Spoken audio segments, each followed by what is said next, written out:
Fala galera do Blumencast, sejam todos muito bem-vindos ao episódio 117. Eu sou André Cantoni, ao meu lado, vocês conhecem, vocês já sabem, Joyce Morastoni. Vocês já viram, não é só a voz, né? Exatamente. Bem-vindos, Blumencasters, ao episódio 117. Muito legal, né? Mais um papo muito legal. Vai ser um papo, acredito que incrível, né? Em dia de notícias polêmicas. Meu Deus do céu, veio fervendo a cabeça aqui, né? Pô, tava interessante. Um dia aí que Blumenau tá pegando fogo. Tá pegando fogo, bicho.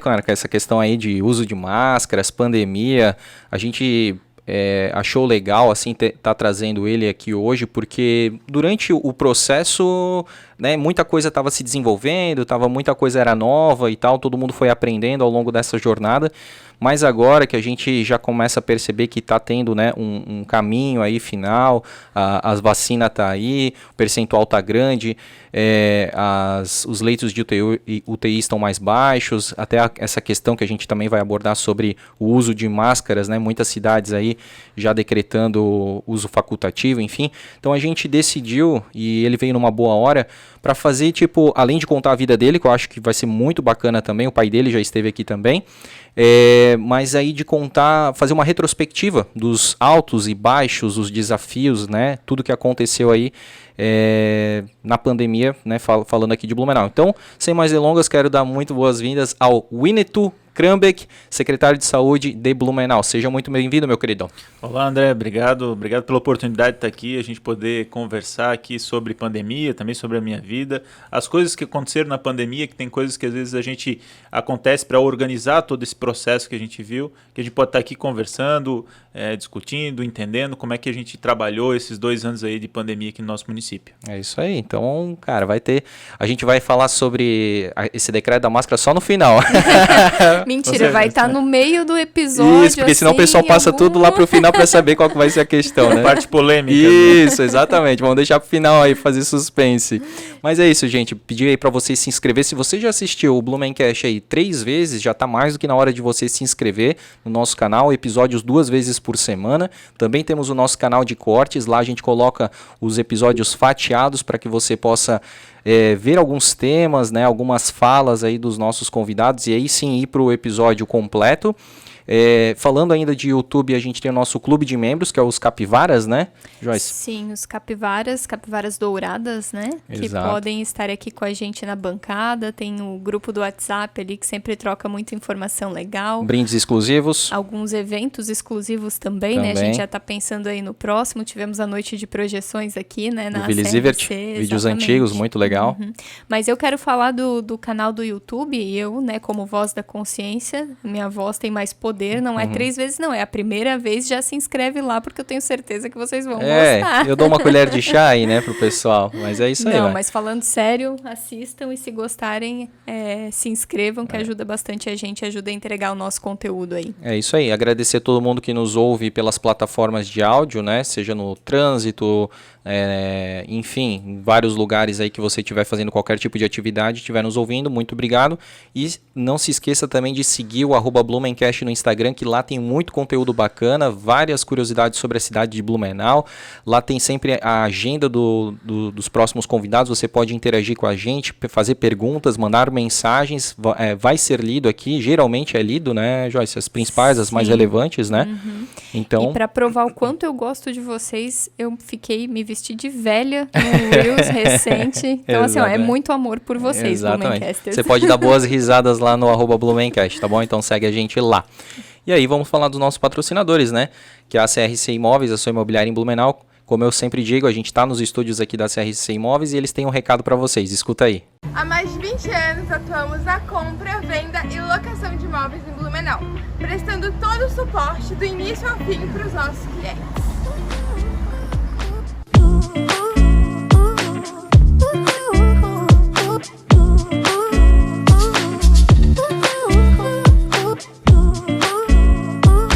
De 40 profissionais dedicados integralmente nos processos imobiliários.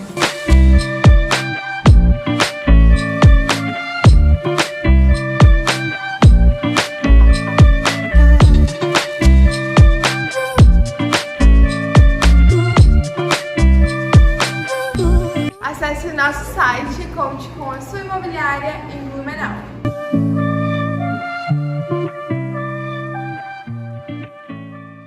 Show de bola, CRC Imóveis, muito obrigado aí para todo mundo da CRC e também agradecer aí o pessoal da Lavô, que estivemos no sábado, né, Joyce, lá na inauguração, né, da nova unidade da Lavô Lavanderia, ali na Ponta Aguda, perto da Brickel Pizzaria. Agradecer muito aí ao Ray e a Juscelie, que são os sócios proprietários lá da Lavô, que também fica na Avenida Martin Luther, ali perto da Mortadela, né, pizzaria. Isso, no posto Meta Linear. No próprio posto Meta Linear, aquele Shell ali, a gente sempre usa o Shell Box ali, né? É muito bom aquele posto lá, inclusive ele é 24 horas. E o atendimento da Lavô é das 6 à meia-noite, é muito bom. Então é só levar as tuas roupas lá, lavar, secar, trazer cheirosinha. Já está incluso o sabão e o amaciante. Lá, se você quiser, tem Netflix para assistir, tem Wi-Fi, você pode fazer todos os seus afazeres lá.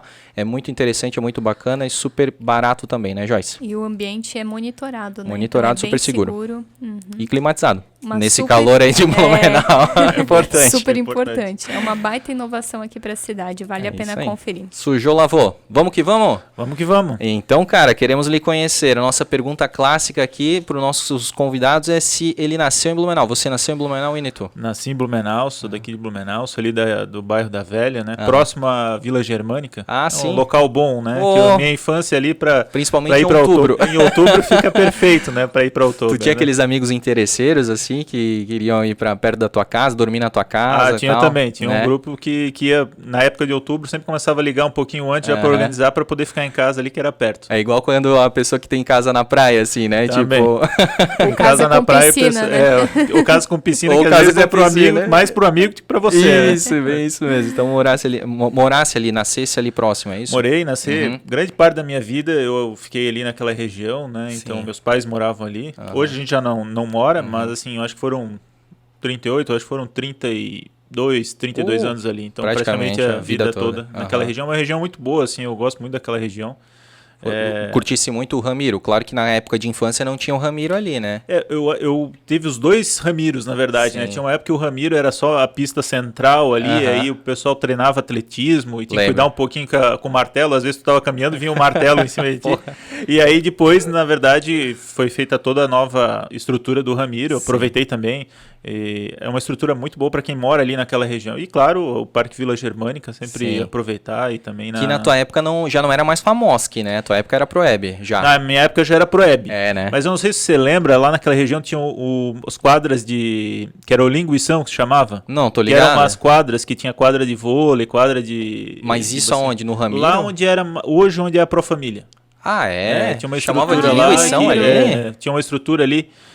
Que era vôlei, tinha quadra de vôlei, a pessoa fazia basquete ali. Aí depois, claro, que veio a Profamília ali para aquela região. Então tinha uma estrutura bem legal de esporte ali na região, né? E tu fazia ali daí? Fazia. Eu gostava de fazer vôlei, acabei jogando vôlei ali um período. Eu lembro, a minha irmã fazia, isso era 97, 98, mas aí eu acho que era ali na Fundação Municipal de Desportos, tinha tênis de mesa, tinha uma professora ali, bem asiática, digamos assim. Tinha, que ali também era o próprio... As pessoas ficavam hospedadas...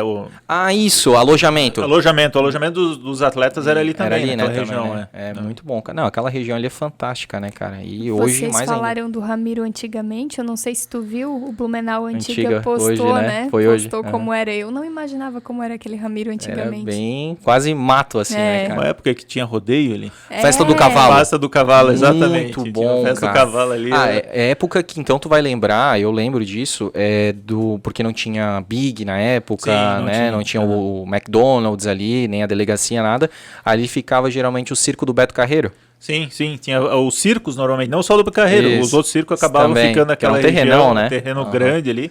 Agora já está todo ocupado, né? A gente percebe quanto vai evoluindo a cidade, né? Porque era um campo totalmente aberto e agora a gente já tem uma estrutura bem grande aí de casa, mercado, né? É o que a gente acha que vai acontecer ali com a Via Expressa, né? Porque a Via Expressa até pouco tempo atrás era só aqueles pés de Silva. Aí agora já tá começando, né? Já tem ali o Forte, o Shopping, né? A Brandili, enfim, vários prédios, mas ainda tem bastante terreno ali, né? Tem bastante, mas a gente como tu falou, já tem a Brandili, já tem a Volvo ali também, então já está começando a povoar aquela região ali. É uma região que vai acabar povoando até pela passagem, né? Muita passagem ali de expressa ali é rápido, né, cara? Uma conexão rápida com o centro e tudo mais, né? Sim. E me diz uma coisa, tu estudava onde? Estudei minha vida toda no Sagrado. Eu sempre falo que eu já ia, antes de entrar no Sagrado, eu já ia na barriga da minha mãe pro Sagrado, porque os meus irmãos estudaram no Sagrado. Né? Daí ela ia buscar eu já estava dentro da barriga dela indo pro Sagrado. Então, minha vida inteira, até o terceirão, eu finalizei o terceirão no Sagrada Família. Eu tenho ali um vínculo muito grande com o Sagrada Família, porque a gente tem uma história ali, né? Pô, imagina, centenário, né, cara, o centenário. Colégio. E tem umas histórias bacanas, assim, do Sagrada Família, né? De a gente... brincadeira, né? A gente tem os amigos que a gente fez ali no Sagrada Família que ficam para a vida inteira. Porque tu começa ali na turma, né, inicial ali, muitos também foram contigo, alguns vão saindo, né, trocando de escolas e tal, mas com certeza uma boa turma ali tu levou até o terceirão, né? Uma boa turma foi, assim, né? A nossa turma acabou indo. Que tu tens essa amizade até hoje? Tem, a gente tem amizade, a gente conversa, isso até hoje, né? Que massa. Deve ter tido a lenda dos túneis, né? Como é que foi aí? A lenda dos túneis, eu não cheguei a conhecer esses túneis, né? Mas a lenda sempre existe, essa lenda dos túneis Vocês não faziam planos pra descobrir e Tu nunca se encarnou assim? Não, essa descobriu o túnel não, achei meio perigoso, falei não, vou ficar melhor não se meter nesses túneis aí. As irmãs, elas davam assim, ó, não é pra mexer em tal lugar, não é pra ir em tal lugar e tal. As irmãs ali eram mais rígidas, né? A gente lembra da irmã Maria, né? A irmã Maria era diretora, agora já é falecida, mas a irmã Maria... diretora do Sagrada Família, foi muito interessante, sim, porque ela era rígida, mas era uma pessoa muito correta, né? Que massa, cara. Bom, aí também, né, falando aí de transformações, tu chegou a jogar naquele campo do Sagrado, que hoje virou aquele prédio ali do... Cheguei, a gente tinha o atletismo ali, né? Tinha a pista de atletismo, então a gente fazia atletismo ali. O campo de futebol a gente utilizava de vez em quando, mas aí tinha a outra parte também, que era a parte do ginásio coberta ali, que a gente fazia basquete, tinha vôlei. E hoje, claro, encurtou, né? Porque veio aquela estrutura nova ali. Mas é uma estrutura muito grande. O Sagrado tinha uma estrutura de esporte, assim, de parte de convivência muito grande também, né? Para o pessoal ali dos estudantes, né? O que tu mais gostava do Sagrado? Olha, o que eu mais gostava, assim, vou dizer que a parte melhor era o recreio, né? A gente brincava, até teve um recreio quando era... Acho que eu estava na terceira, quarta série do primário. A gente tava brincando de pega-pega, até hoje eu lembro. Aí tropecei, caí, quebrei o braço e fui no... Mas era tudo diversão. Aquela a gente tá na diversão, fazia parte, né? E aí era legal que tu vinha com gesso, né? Daí a galera assinava no gesso. Fica tudo colorido e tal. Isso era muito legal. Eu só fui quebrar alguma coisa depois de adulto, daí já não é tão legal. Melhor não quebrar, né? Exato. Cara, e qual que foi assim porque daí tu saiu do terceirão, acredito que daí tu já tenha emendado a faculdade, né? Não? Não emendei a faculdade, eu tentei ir por uns 3 anos a faculdade para passar, né? Porque a medicina tem uma concorrência muito grande.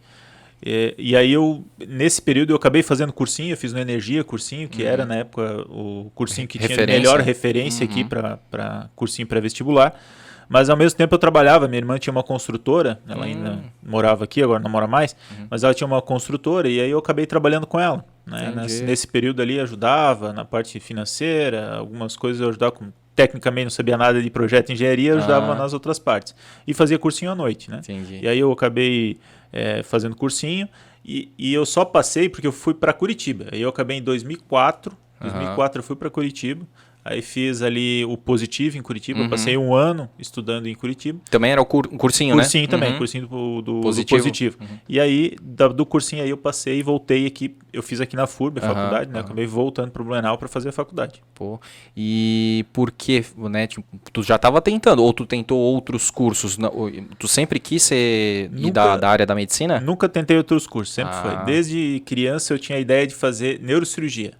Né? Acabei não seguindo a área da neurocirurgia, mas eu já tinha a ideia de fazer a parte da medicina, né? Como é que uma criança pensa em neurocirurgia? Então, é porque eu vinculo muito isso, é porque eu tive uma tia que acabou tendo uma situação neurológica, um problema neurológico, e aí isso marcou muito, né? E aí como criança marcou e eu comecei com a ideia, não, eu quero fazer neurocirurgia. Tipo, a minha tia, né, tava doente, e aí eu quero ajudar outras pessoas, porque tu sempre vai lembrar da tua tia, né? Tipo... E aí como a conversa em casa era muito da questão da cirurgia, da neurocirurgia, isso marcou.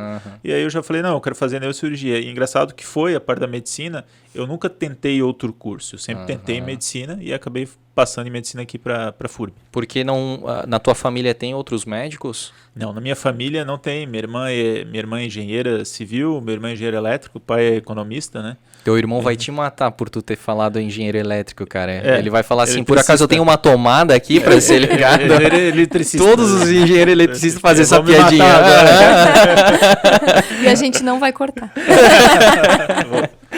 Entendi, cara. Engenheiro eletricista, ela é engenheira Ela é civil. engenheira civil. E tu, então não tem, tipo, Não. tio, avô, Não, nada. Tem primos, assim, Primos, né, que mais depois distantes. Mas e aí tem primos que acabaram seguindo, fazem medicina já anterior, né? Eu Aham. acabei vindo depois. Sim. E agora eu tô na expectativa, porque o meu sobrinho, que é o filho do meu irmão, tá fazendo vestibular, até ele me ligou hoje, disse que, fui bem na prova, fui bem na redação, então acho que posso passar pra Federal do Paraná. Então, Opa! tô na expectativa que pode ter mais um aí na família. Que legal, cara. Mas aí, então, antes da gente avançar nessa questão profissional tua, cara, me fala aí, teu pai já falou um pouquinho do teu nome, né, cara? Então, o que ele falou pra ti aí quando ele colocou esse teu nome, que é bem diferente, né? É um nome bem diferente. Eu falo que na escola, às vezes, no começo, a gente sofria um pouco, né? Sempre cara, era o imagino. último da chamada, né? Verdade, Sempre era o ordem último da chamada. alfabética. Eu sempre brincava assim, não, mas os últimos serão o primeiro. Mas então, meu nome, meu pai tirou de um livro, né? Um livro que tem esse nome, é Winnie Two, o nome do livro. É um livro de Karl Mayr, né? Que é um alemão. Aham. E esse alemão dizem que é a melhor descrição do Velho Oeste dos Estados Unidos, sem nunca ter pisado nos Estados Unidos. Né? Poxa. Então ele fez da Alemanha essa história, né? E a história, basicamente, ela é de um índio, né? O Winnie Two é um índio, que ele vem para a cidade para estudar. Ele vem para estudar para poder salvar o povo dele, né? Então ele estuda e aí ele acaba voltando aí para sua Aldeia. a sua aldeia ali e para estar ajudando eles Mas não vai dizer que o cara estudou medicina pra ajudar. Não, esse não. Aí foi outro. Era muito profético, é né? muito parecido, não. Caramba. Tá, mas aí lá no livro, ou tu sabe me dizer o que quer dizer, porque deve ser uma palavra que quer dizer alguma coisa, né, geralmente. Nome indígena. Não, ele não tem essa... Não tem? Não tem, Essa... o Winnie Two não tem uma tradução. Uma tradução. Ah, saquei, pô. Realmente tu deve ter sofrido. As pessoas já te chamaram de que... Tipo, como é? Porque que nem eu achava que era Winnie Two, né? Aí tu falou Winnie Two, né? Olha, tem situações engraçadas, né? Já me chamaram de Newton. Wilton. Wellington também, já fui chamado de Wellington. Começa com W. Tudo começou com W, a gente vai falar. Então tem essa parte que já me chamaram. Mas hoje eu acabo encurtando, todo mundo me chama de Winnie, que aí é mais fácil. Sim. E... Aí evita eu vou te grandes... falar que eu conheço outro Winnieton. Ah, para. é? Tu não é o único. Tu conhecer isso é muito raro, né? Eu conheço. E o apelido dele também é Winnie. Então porque facilita. Metade. É dois, não sou o único. Mas nunca quiseram americanizar teu nome te chamando de Winnieton. Não, eu não deixei também, não. O Winnieton tá bom. Né? Pode crer, cara. Bom, aí, né, entendendo agora o teu nome, né? Avançando, então, tu passa em medicina, né? No sistema CAF, aqui na FURB. Aí tu faz, eles são 8 anos, né? Não, são 6 anos. São 6 anos e 2 de residência, não? Aí tem a residência que é opção, né? Eu acabei, que eu me formei 6 anos e eu acabei, logo que me formei, eu entrei no serviço público. Então, eu entrei ali no começo eu lembro bem, eu fazia 4 horas lá no ambulatório da Fortaleza, eu iniciei, né? Com atendimento clínico lá. E fazia também medicina do trabalho. Entendi. Né, então eu comecei com esses dois... Mas aí, tipo, lá no posto de atendimento Fortaleza, tu prestou concurso ou era... Não, é contratado. Contratado. Né? Aquilo ele contratava, que a gente tem 2 modalidades, né? O concurso e o contrato. Né? E eu era contratado. Saquei. E aí eu fui contratado, chamado, precisava de médico, comecei a trabalhar ali no Fortaleza. Né? Isso que ano, Winnie? 2011. Foi 2011. Isso aí era... 2011, segundo semestre. João Paulo Kleinobin? Era final de João Paulo Kleinobin, né? Acho que em 2011, 2012 era João Paulo Kleinobin e depois entrou Napoleão. Né? Perfeito. Mas o que fez tu sair da neurocirurgia para... É verdade. A gente muda muito, né? As pessoas mudam muito quando entram ali na faculdade e vem outras opções, né? Tanto é que eu entrei com neurocirurgia, depois eu pensei em fazer ginecologia. E no final eu acabei entrando no serviço público, atendendo no posto de saúde e acabei ficando ali. Gostei e me identifiquei ali com o processo. E aí acabei fazendo esse atendimento no posto de saúde. Clínico geral. Clínico geral. Hoje sou clínico geral.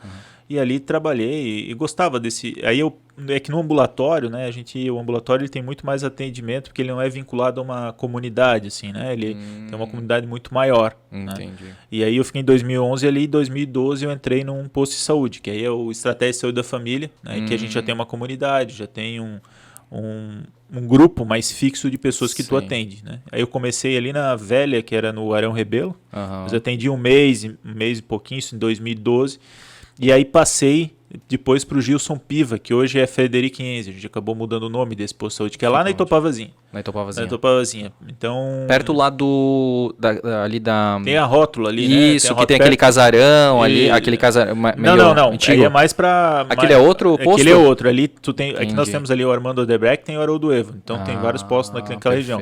E o Frederico Enzi, né, que era o antigo Gilson Piva, ficava mais pra dar a rótula pro... A rótula, tu diz aquela rótula que vai pro Jardim Germânico?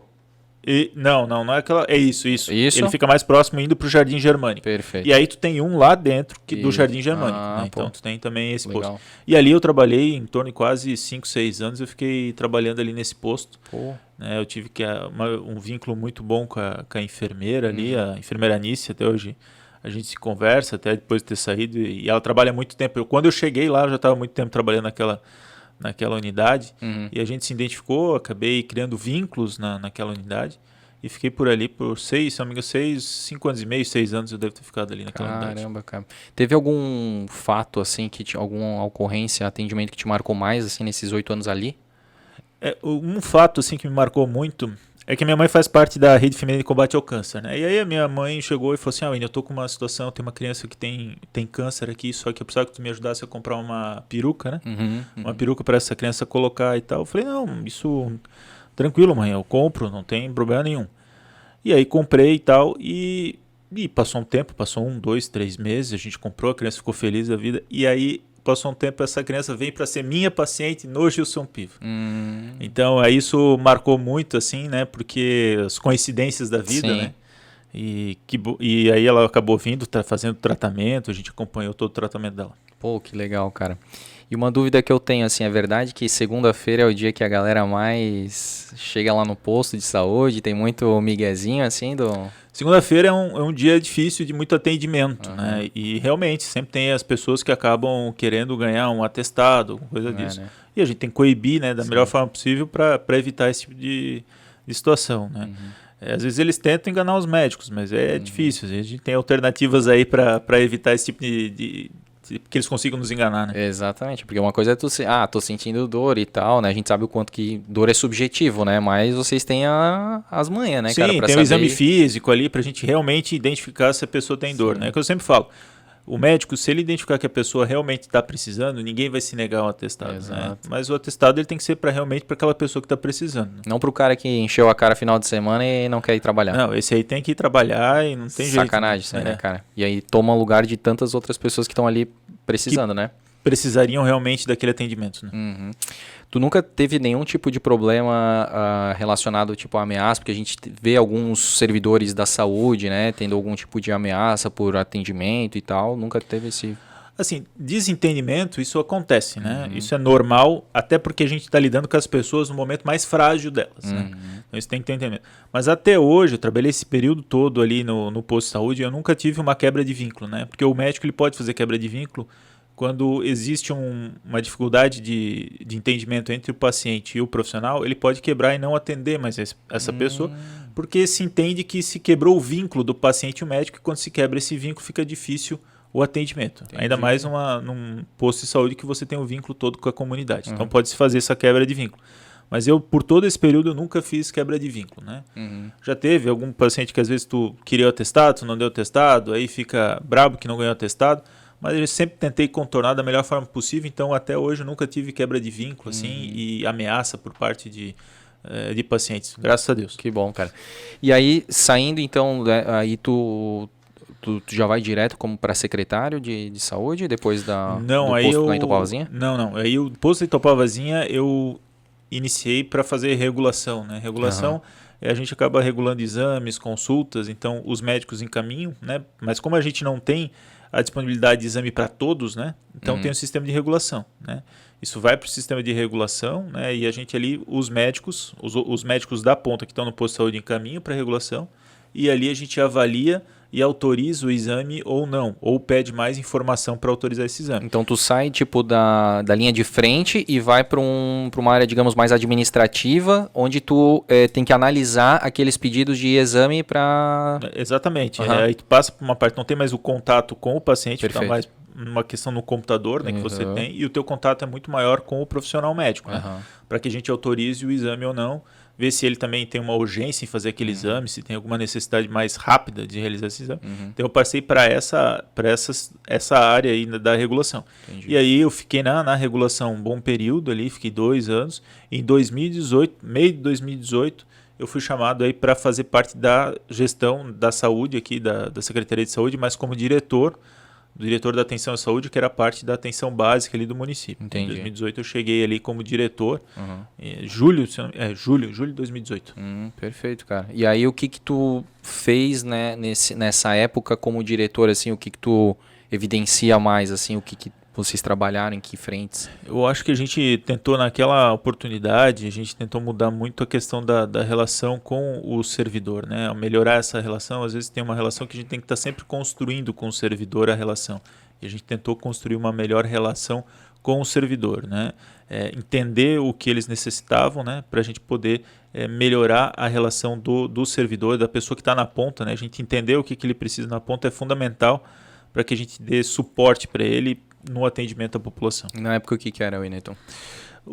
Acho que principalmente assim, capacitações, eu acho que a gente melhorou naquela época, né? Entendemos melhor a questão da capacitação para formar melhor os nossos profissionais, né?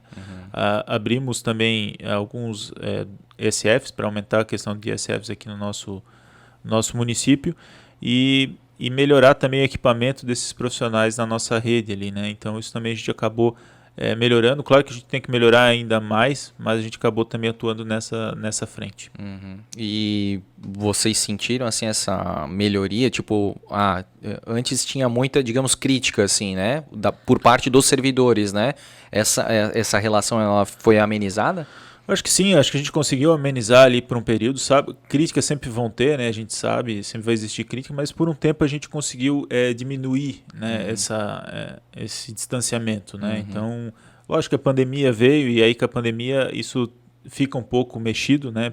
Pelas ações que tem que ser tomadas, mas ali naquele momento a gente conseguiu melhorar ali a questão do relacionamento. Antes da gente chegar na questão aí da pandemia, né, cara, que é onde tu entra como, né, secretário, né, e tal. Aquela pergunta clássica, tu nunca teve problema com a questão da dor alheia, né, porque a gente pensa que, cara, ser médico é um dom, né, não é qualquer um que pode, né, mexer com sangue, botar uma agulha ali e tal. Tu sempre teve tranquilidade em relação a isso ou tu desenvolveu? Não, eu sempre tive tranquilidade, assim, eu nunca percebi questão de sangue na infância também, ter problema de ver sangue, eu nunca tive, e eu sempre gostei, assim, de fazer pequenas cirurgias, tanto é que no posto eu fazia pequenas cirurgias, tirar, às vezes, fazer um abscesso, tirar um sinal, né, tirar um lipoma, que é uma bolinha de gordura, isso eu acabei fazendo no posto, gostava de fazer, né, e fazer uma anestesia local, a gente fazia. Então eu nunca tive esse problema em relação à dor alheia, né? Até porque eu trabalhei também, acabei fazendo pronto-socorro, né?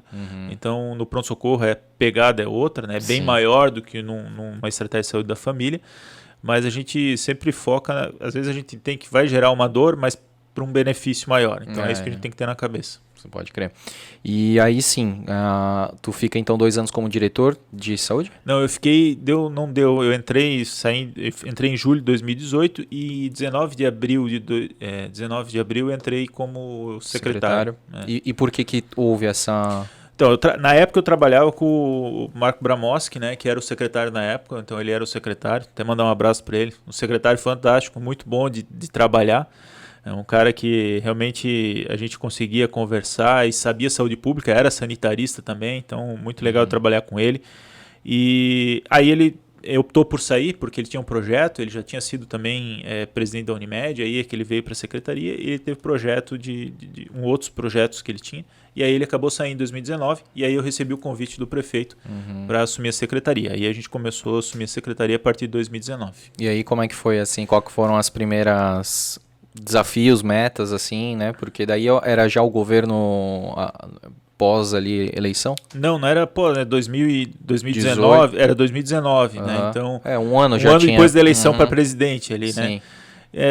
Acho que assim, a primeira coisa que a gente fez lá foi tentar organizar, quando eu entrei, tentar organizar realmente a estrutura da secretaria e da gestão. Eu sempre coloco que para a gente organizar fora, a gente precisa estar organizado dentro. Então não adianta eu querer organizar fora se a parte de dentro não está organizada. Então a gente fez uma reforma administrativa, né, junto com a prefeitura, em que a gente modificou cargos na secretaria, né? E uma dessas coisas é que a gente tirou gerentes e colocou coordenadores municipais.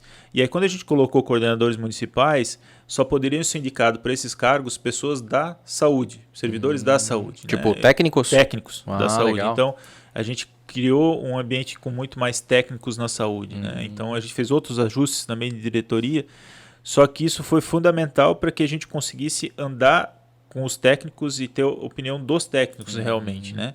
E isso fez toda a diferença na pandemia também, que a gente entrou em 2020. Sim, mas ainda eu quero saber sobre esses coordenadores. Eles atuam assim, digamos, é um coordenador por posto ou não é por região? Não, esses coordenadores eles trabalham na Secretaria de Saúde, na estrutura, perfeito. Na gestão realmente. Sim, né? Então, são assim, quantos? São em média? 9, são 11 ou 12 coordenadores municipais, porque cada diretoria aí tem esses coordenadores. Né? Por exemplo, a diretoria de ação e saúde, ela tem 3 coordenadores municipais. Tem o da atenção básica, atenção especializada e o de integração assistencial.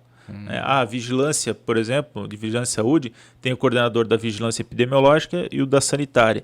Então, assim, ao todo, aí tu tem o coordenador financeiro, tem outros coordenadores, e isso nos deu um corpo técnico muito bom para a gente pensar a saúde de forma técnica, né?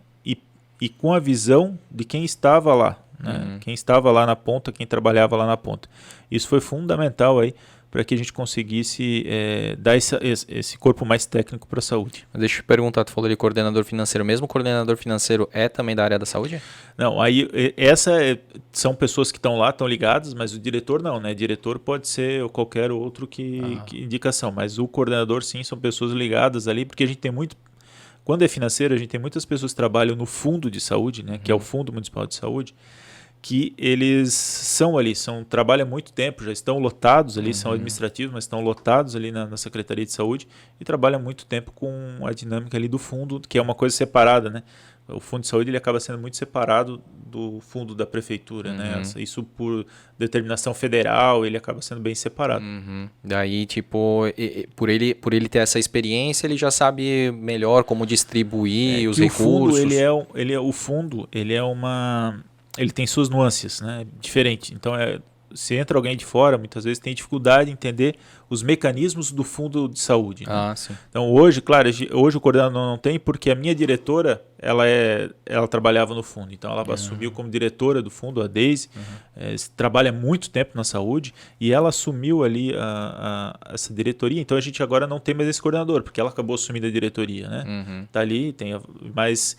E aí ela dá esse corpo técnico e com todo o conhecimento que ela tem de fundo de saúde. Ok. E aí, né, tu falou ali da questão da gestão, de estar melhorando a parte interna, né, para isso se externar, né, isso responder de forma externa, né?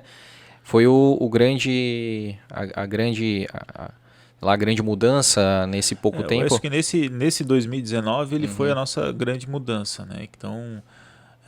agora que a gente está trabalhando outros mecanismos, que a gente tem um espaço ali, né, que é a pandemia, que ela complicou muita coisa, né? Mas eu acho que isso foi o primeiro passo, que aí a gente tinha outros projetos que a pandemia acabou botando uma pausa para começar depois, né? E o que antes de estourar a pandemia, eu estava falando no off aí, vocês estavam até trabalhando até com outros tipos de doença, né? Tu falou febre amarela e tal. Então, eu me lembro que foi no começo de 2020, né? Ainda a pandemia só tinha ocorrido ali, era janeiro de 2020, a pandemia estava mais nos continentes ali europeus, na China, né? E nós estávamos trabalhando a questão da dengue, porque foi um período que a gente começou a ter um aumento de focos de dengue no município, né? E nós aí entramos como um município infestado para dengue, né? Florianópolis já era, Joinville, e Blumenau não era, e entrou como infestado. Que era verão, né? Era verão, né? E aí nós tivemos toda a ação para dengue, né? E também a questão da febre amarela, a vacinação da febre amarela. Eu até brinco até hoje, estava com o grupo lá, eu falei assim, ó, só falta esse negócio do Covid chegar aqui ainda mais com dengue, né? E não deu outra, né? Chegou, não deu um pouco tempo, o Márcio estava aí com a gente. Cara, aí o negócio entra, né? Agora vamos fazer essa retrospectiva forte aí, né? Porque, beleza, entrou, né? Veio pro Brasil os primeiros casos, daí começa a dar... Até chegar em Blumenau, isso dá ainda mais um delay, né? Porque começa muito ali por São Paulo, Rio de Janeiro, né? Os primeiros casos e mortes e tudo mais. E aí começa a ter o primeiro caso aqui em Blumenau. Como é que foi isso internamente lá para vocês? Quando a gente teve esse período, a gente fez uma palestra inicial, foi em março também, quando iniciou aqui no Brasil, né? Teve o primeiro caso no Brasil, a gente fez uma palestra, a gente já fala de dengue, a gente fez uma palestra de Covid, mas muito embrionária ainda, né? Até a infectologista da rede, né? Doutora Luísa, que fez essa palestra, muito embrionária, a gente começou para falar para a imprensa, porque a imprensa começou a perguntar, as pessoas começaram a perguntar, porque começou a ter no Brasil, né? Então a gente fez uma palestra muito embrionária naquele momento. Mas como tu falou, demorou para chegar aqui, né? A gente ficou um período em que estava num limbo, assim, né? O que não chegou, quando é que vai chegar? Aquela expectativa do que ia acontecer. Era mais uma questão de tempo, né? E para nós também era uma expectativa, né? Às vezes as pessoas falam, mas não, a gente também não sabia, né? A gente tinha uma ideia, mas não sabia como é que esse vírus ia se comportar aqui, quais as ações, a gente tinha uma ideia do que a gente poderia fazer, mas para nós também era uma novidade. Então nós também estava numa expectativa, a gestão estava numa expectativa, os servidores, né, os médicos, enfermeiros estavam numa expectativa, até pelas notícias que estavam vindo aqui para o Brasil, lá fora. Então, existia toda uma expectativa. Negativa? Negativa. Né? Porque daí a gente estava falando da Itália, né? Isso. Pô, era morte atrás de morte ali. Morte atrás faltava de morte. Caixão, né? Os corpos ficavam ali. E aí o servidor aqui também começou a ficar apavorado, apreensivo com essa relação. E um dos mais desafios é conseguir manter eles motivados para dar o atendimento ali da população, apesar do medo que eu sempre falo, né? O médico tem família, a enfermeira também tem família, e o medo de levar para casa, o medo de se contaminar e não saber o que poderia acontecer. Então esse foi um desafio assim, para a gente conseguir manter essas pessoas motivadas no atendimento. Né? E daí, cara, a gente começa a ter... É meio difícil assim da gente lembrar, porque teve tanta coisa nessa pandemia, né, cara? Tanta fake news, desinformação, questões políticas, ideológicas envolvidas no calor ali, né, da coisa, mas vamos tentar sempre trazer nessa ordem cronológica ali, né? A gente começou a ver, tu me corrige se eu estiver errado, a gente começa no governo federal com o ministro da Saúde, o Mandetta, né, com toda uma equipe, um corpo técnico ali, né, avaliando, fazendo aquelas transmissões ali, coletivas de imprensa, todos os dias, né, eu lembro que acho que era mais final da tarde, assim, né, os boletins e tudo mais, e ali me parece... Né? Aí eu estou falando de forma pessoal, que ele começa a se sobressair a imagem do Mandetta, né? Parece que o nosso presidente tem um certo ciúme aí daquela exposição e por motivos, né, pessoais, parece ele corta o Mandetta ali do escalão, né? E ali começa a surgir algumas, eu digo, instabilidades. Isso foi um problema, né? Essa troca de governo bem no início da pandemia, quando a pandemia estava começando aqui. E eu conheço muitos dos profissionais ali que trabalhavam com o Mandetta, e são profissionais técnicos. O Mandetta tinha uma equipe técnica, não falando do secretário em si, né? Eu sempre falo, o secretário é a última peça, mas é o corpo técnico que faz todo o serviço, né? E foi muito ruim. A gente perdeu um pouco a linha, né, do que seria, como é que a gente ia agir no momento da pandemia, porque aí aquelas coletivas elas começaram a ficar escassas, não havia mais coletiva, né? Não tinha mais a informação. O Mandetta fazia todo dia, mas aos poucos foi se encerrando, não tinha mais. Isso foi realmente um problema. Porque daí eu ia falar, né? Até ali, tanto prefeitura quanto o governo do estado e União estavam convergentes, alinhados, né? Estavam mais alinhados, era um momento que estava mais alinhado. E aí, depois que houve essa mudança ali, aí acabou desalinhando de vez, né? E a gente nunca mais buscou isso. Nunca mais conseguimos ter uma linha só. Porque daí, né, veio o segundo, que agora eu até esqueço o nome dele, o que ficou um mês só, né? O Taish, Nelson Taish, exatamente. E aí ficou, né, 30 dias mais ou menos, né? E ali a gente já viu toda uma mudança, né? Ele tanto é que ele saiu por causa disso, né? Ele não conseguia, ele como médico, defender uma coisa que era indefensável, né? Como médico, é muito difícil você estar numa situação dessa e você ter a colocação técnica, você ter a colocação adequada, né, e do que os estudos científicos demonstram, né, e não for para frente, né, e não for tu tem que tomar outra medida que não a técnica, né. Eu sempre falo, fui privilegiado aqui porque o prefeito Mário sempre nos deu a oportunidade de seguir o técnico, e ele sempre falava, vamos seguir o técnico. Então isso foi uma oportunidade fantástica que eu tive aqui, porque aí a gente conseguiu trabalhar realmente a pandemia de uma forma técnica aqui no nosso município. O que não aconteceu a nível federal, né, e aí foi o que gerou os problemas todos aí que a gente enfrentou na pandemia. E aí, mesmo a prefeitura aqui, né, indo para a questão técnica, e aí falando também um pouco de estado, assim, houve até uma movimentação entre os governadores, né, eu acho que até montaram um grupo de WhatsApp entre os governadores, ali eu acho que o Dória que alavancou isso, né, que liderou esse movimento, né, que até é um movimento pró-vacina, que daí gerou também uma questão política de anti-vacina, né, por causa de toda essa questão de briga pelo poder, né, e isso gerou também algo atrapalhou, porque a vacina poderia ter vindo muito antes, né, e acabou demorando. A partir do momento que a gente não tem uma linha, né, para o Brasil inteiro, né, uma linha para o país, né, porque a gente tem Ministério, Secretaria de Estado e Secretaria Municipal de Saúde, né. Então aqui o Estado vai para a Secretaria de Estado e o Estado vai para a Secretaria de Saúde do município. Então, se essa linha se quebra, fica muito difícil, né? Porque o SUS é único, o SUS é do Brasil, mas a gente precisa de uma linha. A gente precisa, quando a gente vai atacar uma pandemia como a Covid, a gente precisa estar todo mundo junto no mesmo barco, né? Para trabalhar de uma forma única. E quando isso começou a se quebrar, isso gerou dificuldades para as secretarias municipais. Foi aí que o Estado começou a pegar a mão em determinadas situações, e aí cada Estado acabou tendo suas determinações a nível de Estado em relação à pandemia. E aí foi isso que tu falou, realmente eles fizeram um grupo, mas aí nós temos a questão da vacina, que é uma questão um pouco para frente. 2021 que a gente começou a vacina, e as fake news e ali legal, cara, desculpa ter te cortado, cara. Não, é que eu sou meio empolgado, mas pode falar. Não, mas aí as fake news, né, e isso atrapalhou demais, né, porque eu sempre falo, a gente tem uma pandemia do Covid e tem a pandemia da fake news, né. Sim, total. Que isso gerou... E esse fato de a gente não ter uma linha única no país facilitou esse processo, né? Cara, agora, realmente isso que tu falou, lembrei. Antes da gente falar de vacina, lockdown. Cara, isso foi também um fuzuê, né, cara? Foi assim, aquelas polêmicas, críticas e tal, porque eu lembro, todo mundo vai lembrar onde estava, né?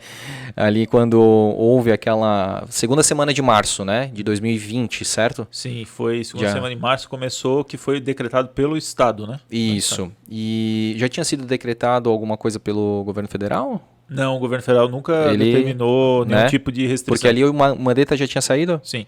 Acho que o Mandetta saiu no final, começo de abril. Não sei se ele tinha saído totalmente. Entendi. E ali, cara, surgiu aquela questão, ficar, né, em casa 15 dias ali, né? Tanto é que, algumas filmagens foram feitas das cidades extremamente vazias, né? Outros países tinham adotado, lockdown e tudo mais. Cara, a minha dúvida, e aí eu vou te perguntar, vamos ver se tu vai conseguir responder de forma técnica, né? É uma pergunta simples e eu não sei se a resposta pode ser simples, né? A lógica é, se as pessoas têm o vírus, algumas pessoas têm o vírus e o vírus fica ali em torno de 15 dias, hoje até a gente sabe que é 7 dias, né? Essa janela diminuiu, né?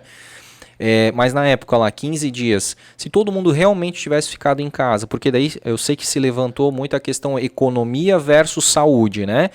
O que adianta as pessoas, né, ficarem dentro de casa e aí as empresas quebrarem, as pessoas perderem o emprego e tudo mais.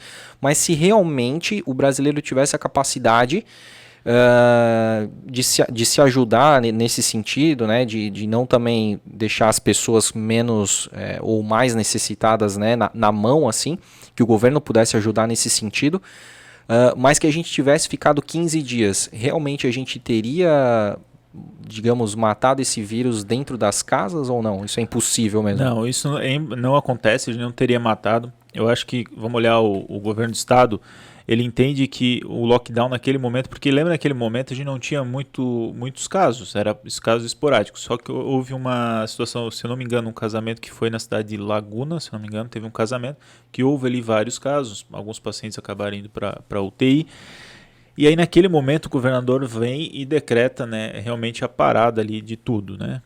A gente não teve um lockdown no Brasil não existiu, isso, né? Porque isso aí, muitas concordo. outras coisas que acabaram continuando a funcionar. Mas ele fez uma parada, né? Uma parada grande. Isso tem muito mais claro, que diminuiu um pouco a circulação do vírus, mas também ganhar tempo. Naquele momento a gente não tinha quantidade de UTI. Né? A gente estava se discutindo e tinha uma situação complicada de UTI para a gente conseguir dar a assistência adequada para a população. Então não se tinha. Foi a época que estava se estudando os hospitais de campanha. Os hospitais de campanha, que a gente acabou aqui em Blumenau não fazendo, né? Entendendo que seria melhor investir nos nossos hospitais, mas precisaria também tempo para que a gente conseguisse fazer essas UTIs, conseguir estruturar melhor a nossa rede de saúde aqui no estado. E realmente, se a gente olhar, isso alongou um pouco, né? Que a gente começou, e aqui a gente foi ter a intensidade maior do Covid ali para junho, meio de junho, julho, que começou aumento de casos, e o UTI também, ocupação de UTI. Então alongou um pouco, e isso deu um espaço ali também para que a gente conseguisse estruturar melhor os nossos hospitais. Tu diz deu um respiro. Deu um respiro. Nossa, Eu acho que naquele momento, acho que foi na medida certa, né? Eu sempre falo, falar depois é fácil, né? O momento sim, é famoso engenheiro de obra pronta, né? Engenheiro de obra pronta.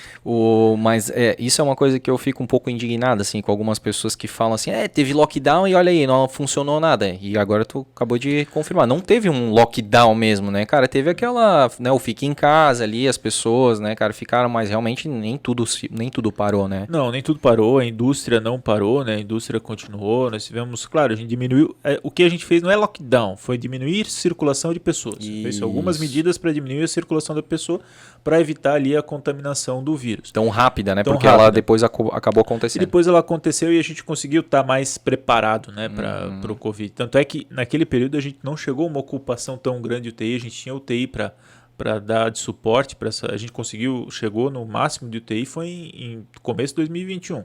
Que a gente teve o pior cenário em relação ao Covid. Que foi 90 e poucos por cento? Foi, 96? chegou, isso, por aí. Né? A gente quase chegou a 100%. Né? Foi uma situação bem dramática, assim. E com um número de casos menores. Né? Então, a letalidade do vírus acabou aumentando. Mas ele nos propiciou essa condição de nos preparar para a chegada do vírus. Então ele teve a sua participação, ela diminuiu a circulação, só que logicamente a partir do momento que eu volto a circular da maneira que eu vinha circulando, esse vírus também circula. Exato. E aí ele volta a contaminar as pessoas. E o principal fator por ter voltado essa circulação foi a própria questão econômica, que tu deve ter sentido bastante a pressão, né? O próprio prefeito deve ter sentido muita pressão, né? A economia, a economia de um lado e a saúde de outro, Exato. né? Foi uma situação em que economia e saúde ficaram em lados opostos. Exato, né? Os dois são importantíssimos, importantes, estavam em lado oposto. E aí a nossa função era conseguir fazer que a saúde seguisse e conseguisse dar o suporte adequado para a população, mas sem afetar a economia de forma muito grande, né? Mas afinal a gente teve situações que as pessoas acabaram sendo bastante afetadas, principalmente eventos, né? Que eventos que com certeza teve um prejuízo muito grande. E aí não falando de pessoas, né, que são profissionais, como tu falou aí dos eventos, né? Com certeza teve muita gente que, vamos lá, do lado da saúde muita gente perdeu familiares, né? Perdeu a vida, teve complicações que até hoje carregam, né? Que é a síndrome pós-Covid, né? E tudo mais. Do lado da economia, né, muita gente perdeu emprego, muita gente fechou empresa, muita gente diminuiu seu padrão de vida e tudo mais, né? Então, assim, as duas áreas foram afetadas e não tinha, mesmo que você escolhesse aquela mesma escolhida para ser a protegida não ia ser de 100%, né? O negócio era muito grande, né? Sim, era complicado, assim, então a questão da da economia e saúde, isso foi um processo complexo. O que eu quero falar em relação a isso, né, então, não falando dessas pessoas nem da área da saúde, nem os profissionais ali que tiveram seus problemas na economia, mas houveram aproveitadores políticos que digamos assim, se o governo tanto faz, a prefeitura, o governo do estado, o federal, mas vamos pegar aqui, né, a prefeitura, porque eu quero falar da prefeitura, porque a gente é daqui de Blumenau, mas porque é o mais próximo e porque estava alinhado tecnicamente com a saúde, quando é a global, como é que é? Pandemia? A OMS? OMS, isso. Né? Sempre ali, né, conectado com isso, né, com a vigilância sanitária e tudo mais. Se vocês tivessem optado, né, vocês optaram para preservar a saúde das pessoas. E aí, com certeza, né, a gente viu aí o quanto que a prefeitura foi atacada por questão economia, porque vocês vão deixar as empresas morrerem, o que adianta as pessoas se salvarem e depois não terem emprego, vão morrer de fome, aquela coisa toda. Se vocês tivessem optado pela economia, essas mesmas pessoas aproveitadoras teriam falado, olha só que desumano, vocês estão deixando as pessoas morrerem, o que é, né? Cara, como é complexo vocês estarem, porque só vocês tinham a possibilidade de escolha, porque vocês estão no governo, né? De tomar uma atitude que não teve precedente nenhum para vocês se apoiarem em referências, nada tinha acontecido dessa forma, né? A última pandemia global foi acho que a febre...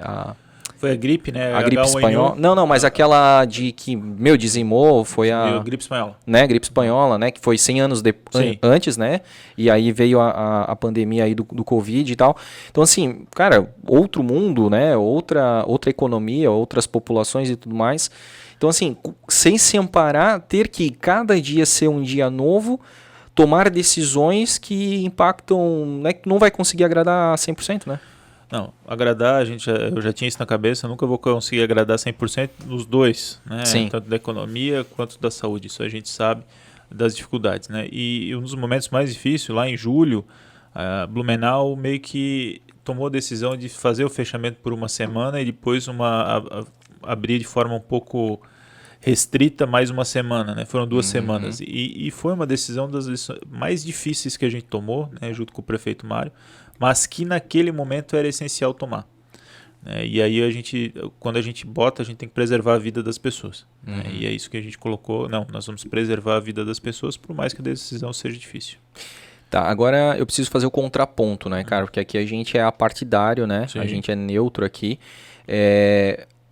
Eu acho que uma das coisas que foram mais batidas, assim, é a questão do transporte público. Né, porque a gente via muitos ônibus lotados, né, e aí aquela contradição, né, tá, mas como é que o restaurante tu precisa, ou tu vai fechar, ou tu precisa diminuir 50% do teu espaço pelo espaçamento entre as mesas, e no ônibus todo mundo um colado, né, do lado do outro ali, cara, e não houve uma...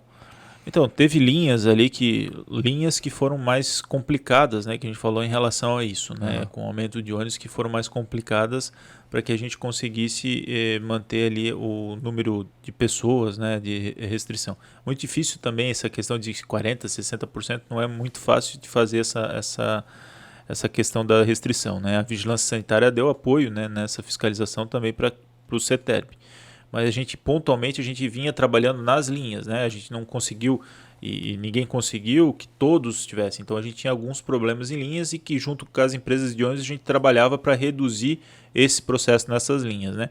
Mas o que eu gosto de falar, claro, que o mais importante, as pessoas acabaram às vezes não entendendo, né? Que o mais importante é o cuidado individual, que as pessoas esquecem também, né? Que é o uso da máscara, né? Que é o álcool gel, né? E também, às vezes, olhar um ônibus, é isso que a gente falou, né? Às vezes vinha um ônibus em seguida, né? E as pessoas queriam pegar o primeiro ônibus, porque eles tinham botado mais linhas naquele terminal para conseguir dissolver, né? Dissolver essas pessoas nos ônibus. Mas não foi nessa época que, na verdade, foi ao contrário, se diminuiu linhas, porque daí começou a gerar um déficit econômico? Mas, não, também teve, mas aqui, nessas que a gente identificava e que foi identificado que existia um volume maior de pessoas, eles foram colocados... Tá. Então, de repente, retiravam em linhas secundárias para reforçar ali. Mas muitas vezes pessoas não queriam esperar o ônibus que estava atrás, acabavam entrando no ônibus da frente, isso também. E o cuidado individual, né? Quando a gente fala assim, a transmissão, se eu usar a máscara adequadamente, se eu usar o álcool gel adequadamente, né, se eu evitar, né, o ônibus ali, pegar o ônibus de trás, a gente estaria evitando esses processos, né? Lógica sanitária, a gente tentou a fiscalização, a gente foi força-tarefa, foi vários locais que a gente fiscalizou, como ali também. Só que em certos pontos a gente teve que fazer melhorias ali e está sempre trabalhando porque a gente tinha realmente aumento de fluxo de pessoas. E agora, cara, eu lembrei de um fato aí bem pontual e até meio chato, eu acho que é bem vai direto aí na tua área ali, que foi, eu acho que ano passado, metade do ano passado, alguns funcionários da Vigilância Sanitária foram flagrados, fazendo aquela festinha junina, eu acho que era, né, sem máscara e tudo mais, cara, como é que foi isso aí? Porque, pô, a galera de Blumenau tu sabe muito bem como é que é, né, cara? Bota a lupa em cima ali até queimar. Então, a gente repreendeu, né, a questão dessa festa que foi realizada ali. Depois a gente houve uma conversa, né, pra gente entender qual foi esse processo, né, e que teve muitas fotos, né, e as fotos não representam o que foi passado para nós, que eles estavam com máscara naquele momento, só que tirava máscara para alimentação, né, e não era uma festa, no sentido era uma confraternização.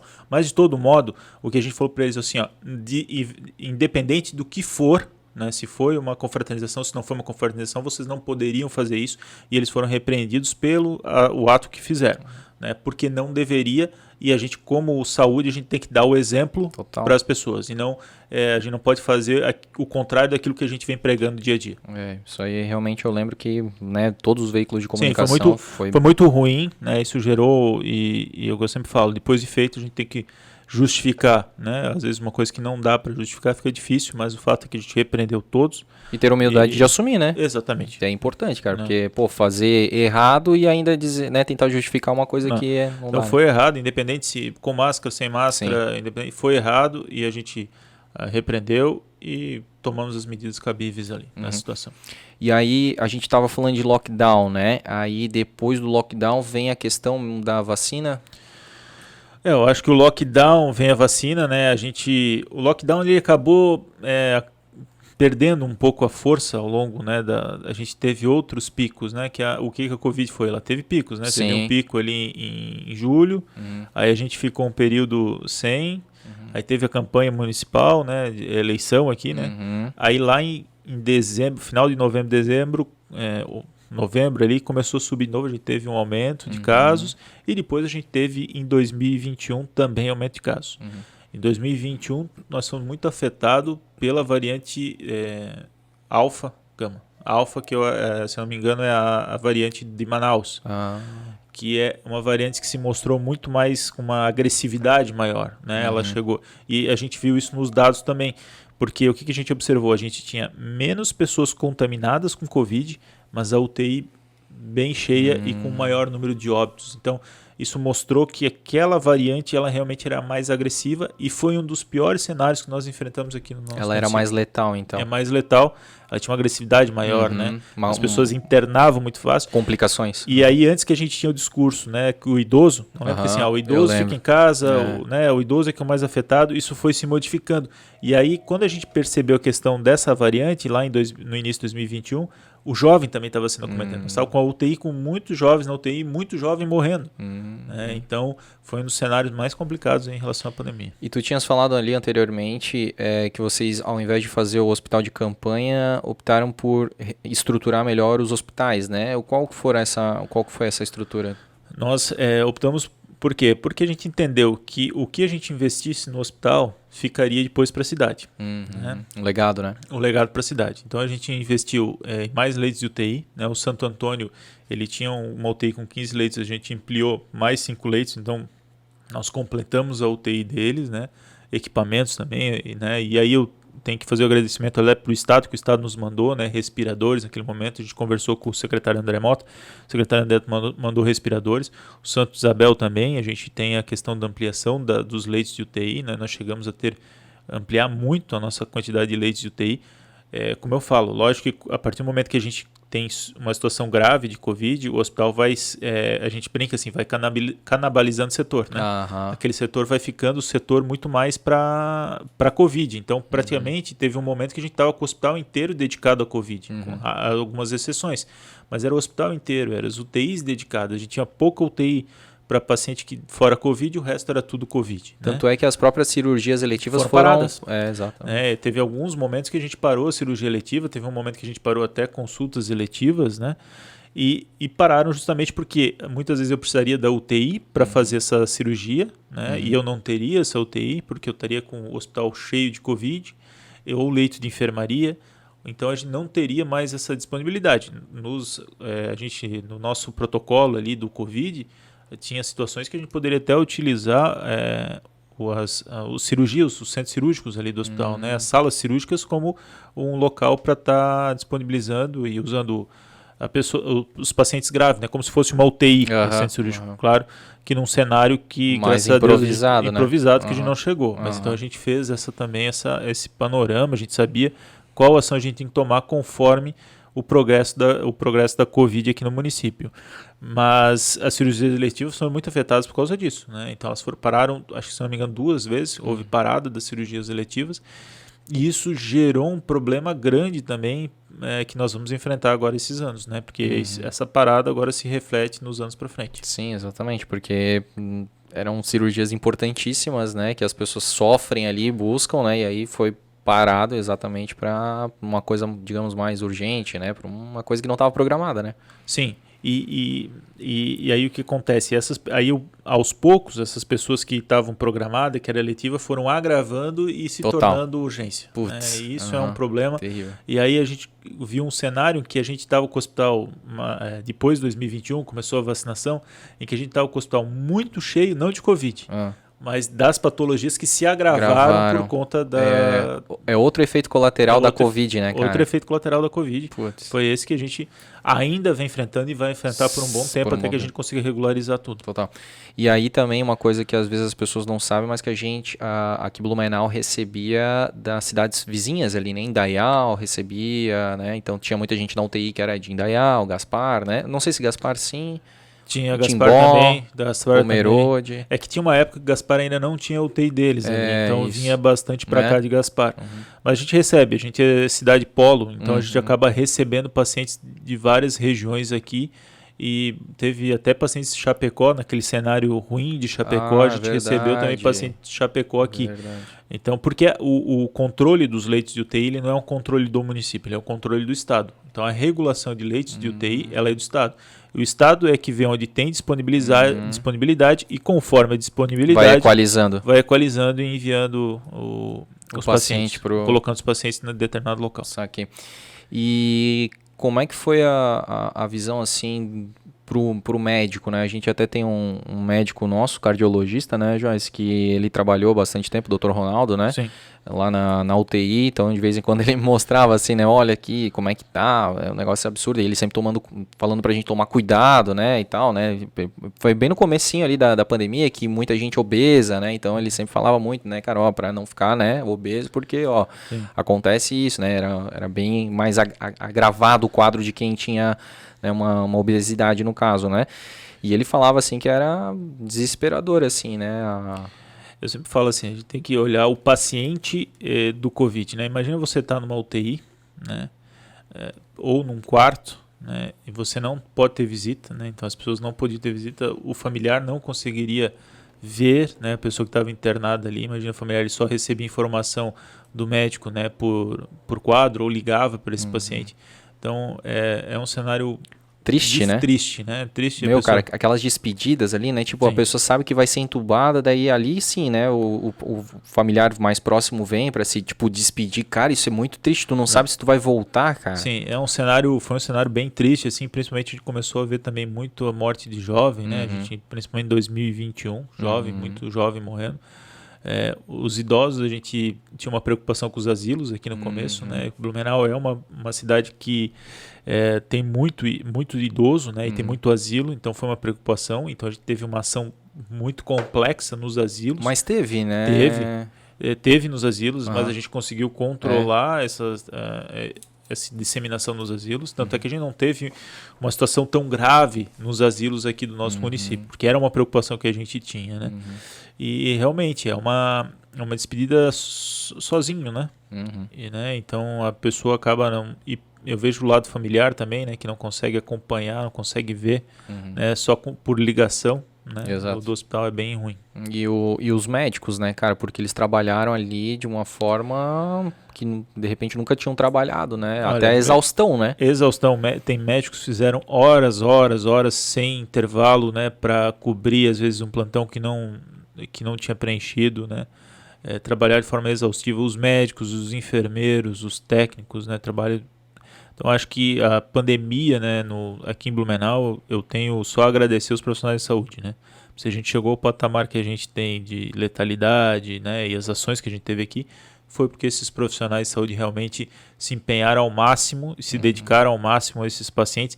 E é importante a gente ver, mesmo eles cansados, mesmo eles num momento estressante como é o trabalho numa pandemia, numa UTI, o carinho que eles tinham com os pacientes era importantíssimo. Até a gente via assim nos pacientes recuperados, né, aquelas festinhas que acontecia, né, daí vinham os médicos, né, os próprios pacientes emocionados, né, por saberem que eles que salvaram a vida, né, eles que estavam ali, né, enquanto eles estavam saindo, deixando a sua família lá, né, estavam ali para cuidar de outras famílias, né, cara, isso é muito... E quando você está no UTI, você está na mão dos profissionais ali, né, e a dedicação deles, o carinho, isso já antes da pandemia, e com a pandemia só aumentou, né? Aí a gente pode ir para a questão da Vila Germânica, né? Pô, acho que foi um case de sucesso, né, cara? Foi um baita acerto, né? Ter feito aquela central da Covid, né? A gente começou na Profamília, não sei se você lembra, acho que ficou alguns dias na Profamília, e aí a gente olhou que não ia dar muito certo, a gente transferiu para a Vila Germânica, e realmente isso ali foi fantástico, a ação que a gente tinha lá, né? E aí entram aqui algumas pessoas que eu vou falar aqui, a Elisandra, né? Que era na época coordenadora da assistência integral, mas agora é a profissional que está na coordenação da atenção básica. Teve um processo fundamental, porque ali a gente funcionava que nem um reloginho, né? Ali era realmente um relógio, né? As ações eram totalmente conexas, né? A pessoa entrava, fazia o teste, vinha do teste para o atendimento, do atendimento já pegava a medicação, e da medicação já podia sair para casa, já sair com afastamento de família.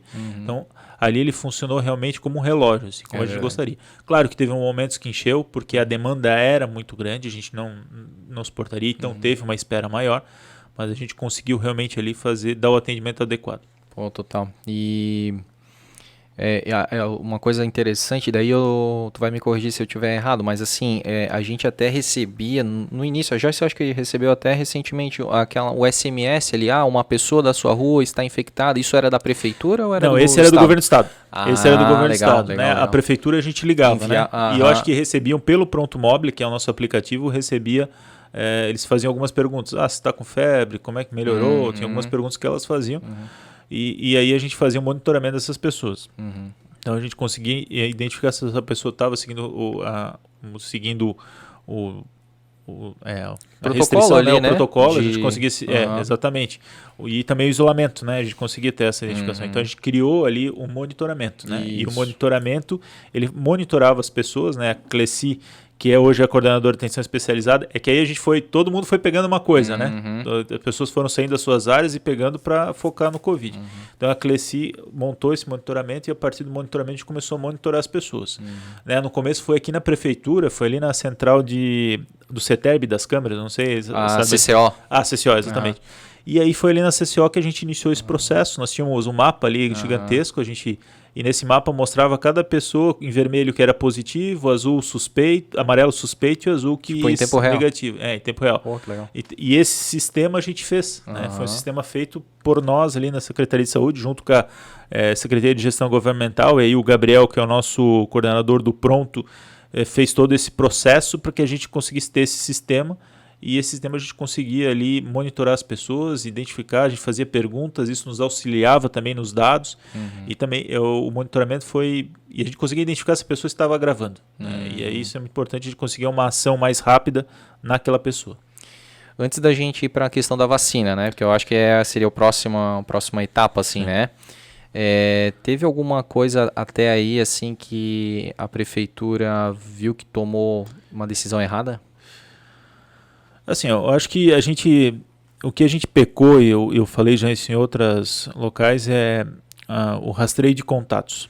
Né? O contato, a pessoa é positiva e fazer o rastreio desses contatos todos que estiveram ali com essa pessoa. Tipo assim, a pessoa, daí fala a esposa, o esposo, é isso? Com não, as pessoas, não? Mas é que depois a gente tem que fazer, o ideal era de fazer o contato não só, mas onde essa pessoa passou e a gente identificar os locais que essa pessoa seguiu, passou para identificar os contatos. Pô, mas é bem complexo. É complexo. Mas eu acho que isso faltou, né? A Europa conseguiu fazer de uma forma muito melhor esse rastreio de contato. Eu acho que aqui a gente pecou um pouco nisso. Talvez a gente deveria ter tido alguma ação para que a gente conseguisse realmente fazer esse rastreio de contato, que também era importante. É porque, assim, a gente é leigo, né? Então é meio complexo a gente imaginar, pô, mas teria que fazer meio que interrogatório para a pessoa, né? Ah, você esteve aonde? Às vezes a pessoa não lembra, de repente ela vai pular alguns locais. O interrogatório a gente até fazia pelo... Isso, pega aí. Interrogatório a gente fazia pelo próprio monitoramento. A gente tinha uma lista de perguntas, um hall de perguntas que a gente fazia, só que conseguir achar esses contatos não é uma tarefa fácil, né? Você achar esses contatos e conseguir fazer esse rastreio. E como é que os países lá conseguiam? Eles tinham um sistema, eu acho que integrado do país, né? Porque a gente está falando de país menor, né? O Brasil é uma estrutura São vários muito países, grande, né? a Europa praticamente. Eles tinham essa questão de sistema, um sistema melhor de rastreio, que eles conseguiam fazer esse rastreio desses contatos, né? E também pelo fato de ser países menores, isso também facilitou a questão do contato, né? Da procura desses contatos que não eram positivos, né? Mas talvez iriam se tornar positivos. Então, o que acontece? Se esse contato, eu identifico esse contato, eu já isolo esse contato também, é uma pessoa a menos que vai estar contaminando. Porque tinha aquela... Tinha um período, né? E tinha aquela... uma pessoa contamina não sei mais quantas, 5 pessoas, né? A gente começou a Covid residual ali, que chegou a Covid residual, a Covid que chegou da China, normalmente a inicial, ela contava de 1 para 5. Né? Isso aí. Aí só em comparação, a Covid da Omicron, que foi a última, ela contaminava a casa de 1 para 20. Caramba. Então, assim, por isso que os hospitais encheram também, só que era uma variável mais leve. E teve a função da vacina também, né? Então, o que acontece? Eu sempre gosto de falar que, assim, se não tivesse a vacina e a gente tivesse esse cenário sem vacina, nós teríamos uma tragédia. Total, né? Já foi uma tragédia, não claro, a pandemia como um todo, assim, mas para mim, assim, a tragédia maior foi o atraso da vacina, né? E aí a gente volta para o governo federal, porque daí teve aquela divergência política entre os governadores que queriam, e aí acho que a primeira vacina que ficou pronta foi a da China, que era a Coronavac, né? E aí o presidente não queria a Coronavac por ser chinesa e tudo mais. E ali começou-se a instaurar, né? Aí primeiro a briga era lockdown, fecha, abre. Aí depois foi a vacina, não, mas essa vacina a gente não quer aqui. E aí eu lembro que os especialistas falavam que não só a Corona, mas logo depois a Pfizer, depois teve acho que a de Londres, ali, a de... não sei de onde que era de...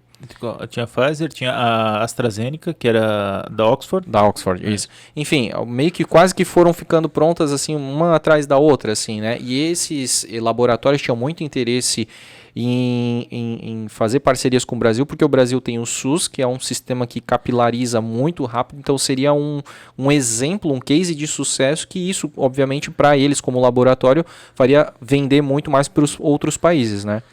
O sistema de vacina do Brasil é o melhor do mundo. Não existe sistema de vacina igual ao Brasil em qualquer lugar do mundo, né? Foi uma pena realmente a gente não ter iniciado antes, porque a gente poderia estar muito à frente da vacinação de muitos países. Exato. Né? E isso, claro, para esses laboratórios que fazem vacina é importante também, né? Então a gente poderia estar muito à frente, né, com as vacinas se a gente tivesse essas vacinas antes aqui à disposição para aplicar. Foi mais ou menos uns 6 meses de gap aí. Eu acho que foi 4 meses. Eu acho que foi em torno de 4 meses aí de gap que talvez a gente poderia ter vacinado essas pessoas. A gente acabou sendo também fonte de pesquisa Oxford, acho que fez pesquisa aqui, né? Então a gente foi fonte de pesquisa. Mas de fato, esses 4 meses, em torno de 4 meses de atraso, para um país que tem um sistema de vacinação como nós, é muita coisa. Exatamente, e do jeito que tava, né, cara, porque assim, o brasileiro como um todo, alguns se cuidaram, mas boa parte não, né, a gente encontrava lá balada clandestina, bingo clandestino, né, tantas coisas assim que todo mundo foi fazer o churrasco do Covid, né, e tudo mais. Então assim, pô, pelo menos se tivesse a vacina, pelo menos para começar antes, né, cara, porque... a gente poderia ter um cenário, talvez, olhando aqui hoje, né, um cenário melhor em 2021, início de 2021, que eu falo que sempre foi o nosso pior cenário. Talvez, se a gente tivesse começado antes ali, a gente teria diminuído essa ação do vírus aqui e não teria tanto impacto em questão de UTI, né, porque era um vírus realmente mais agressivo. Com certeza a gente estaria com uma cobertura vacinal maior já. Se hoje está 75%, né? 75%. Estaria praticamente... a gente fala 75% da população geral, né?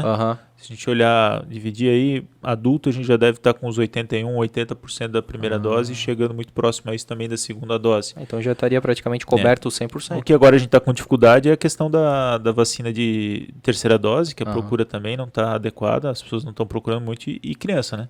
Criança que está em torno de 23% agora. Pois é, esse caso aí também é polêmico, né? Porque daí se falava da obrigatoriedade ou não, né? Nas crianças. Não é obrigatório? Não é obrigatório, né? A vacina aqui, ela não é uma obrigação no município, mas não para a Covid, né? No município a gente tem um decreto municipal que para se matricular nas escolas ele tem que estar com a carteirinha vacinal em dia. As crianças Isso têm inclui o Covid não está, porque o Covid não faz parte ainda do calendário de vacinação do Ministério da Saúde. A partir do momento que incluir, aí ele faz parte. Então, para as outras vacinas. E quando a gente fez esse decreto, foi em 2018 e 2019, para nós foi muito bom, porque a gente conseguiu ampliar ali a nossa cobertura de vacinas que já estavam caindo, né? Ao longo dos anos, a cobertura vacinal vem caindo. Todas daquelas básicas. Básicas vem caindo, as pessoas não estão poliomielite, mais poliomielite, sarampo. O sarampo é um caso que eu sempre uso como exemplo. A gente não via mais sarampo.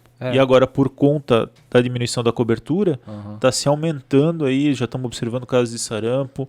Então, as pessoas estão deixando de se vacinar. E a Covid acaba sendo também um reflexo disso, também por conta de todo o discurso em relação à vacina e todas as controvérsias que foram colocadas que não são reais. Pois é, né, cara, dos mais absurdos, assim, né, cara, até eu li uma lá de uma fake news, assim, que o cara dizia que tinha DNA alienígena no... Tem umas coisas bizarras que falaram, chip, né? Assim, chip, principalmente as que vieram da China, né? Acabaram falando isso. Aí depois parece que focaram na Pfizer, porque aí a Pfizer para criança não é adequada. Aí porque a Oxford dá efeitos colaterais. Sim. Então foram migrando ali. Isso foi muito ruim para que as pessoas realmente procurassem, né, a vacinação. Apesar disso, acho que 80% ainda procurou, se vacinou, né, e foi feita a vacinação. Mas esse discurso atrasou, piorou um pouco, né, que o ideal era que a gente chegasse a 90%, 100% de pessoas vacinadas, Total. né? Mas com esse cenário que a gente observa, muito difícil nós vamos chegar a esses números. É, isso aí. E, cara, aí eu achei legal que daí, voltando para a Vila Germânica, a central de vacinação também foi um outro case de sucesso, né? Foi, a central de vacinação, aí nós tínhamos o Covid no 3, né? E aí tinha o 2 no meio e nós tínhamos que era a vacinação. E também, assim, a gente sempre teve a ideia de centralizar a vacina, a gente achou que ficaria mais organizado naquele momento, né?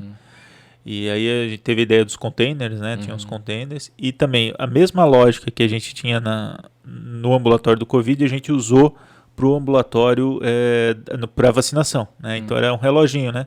Ela tinha todas as etapas ali e a gente cumpria.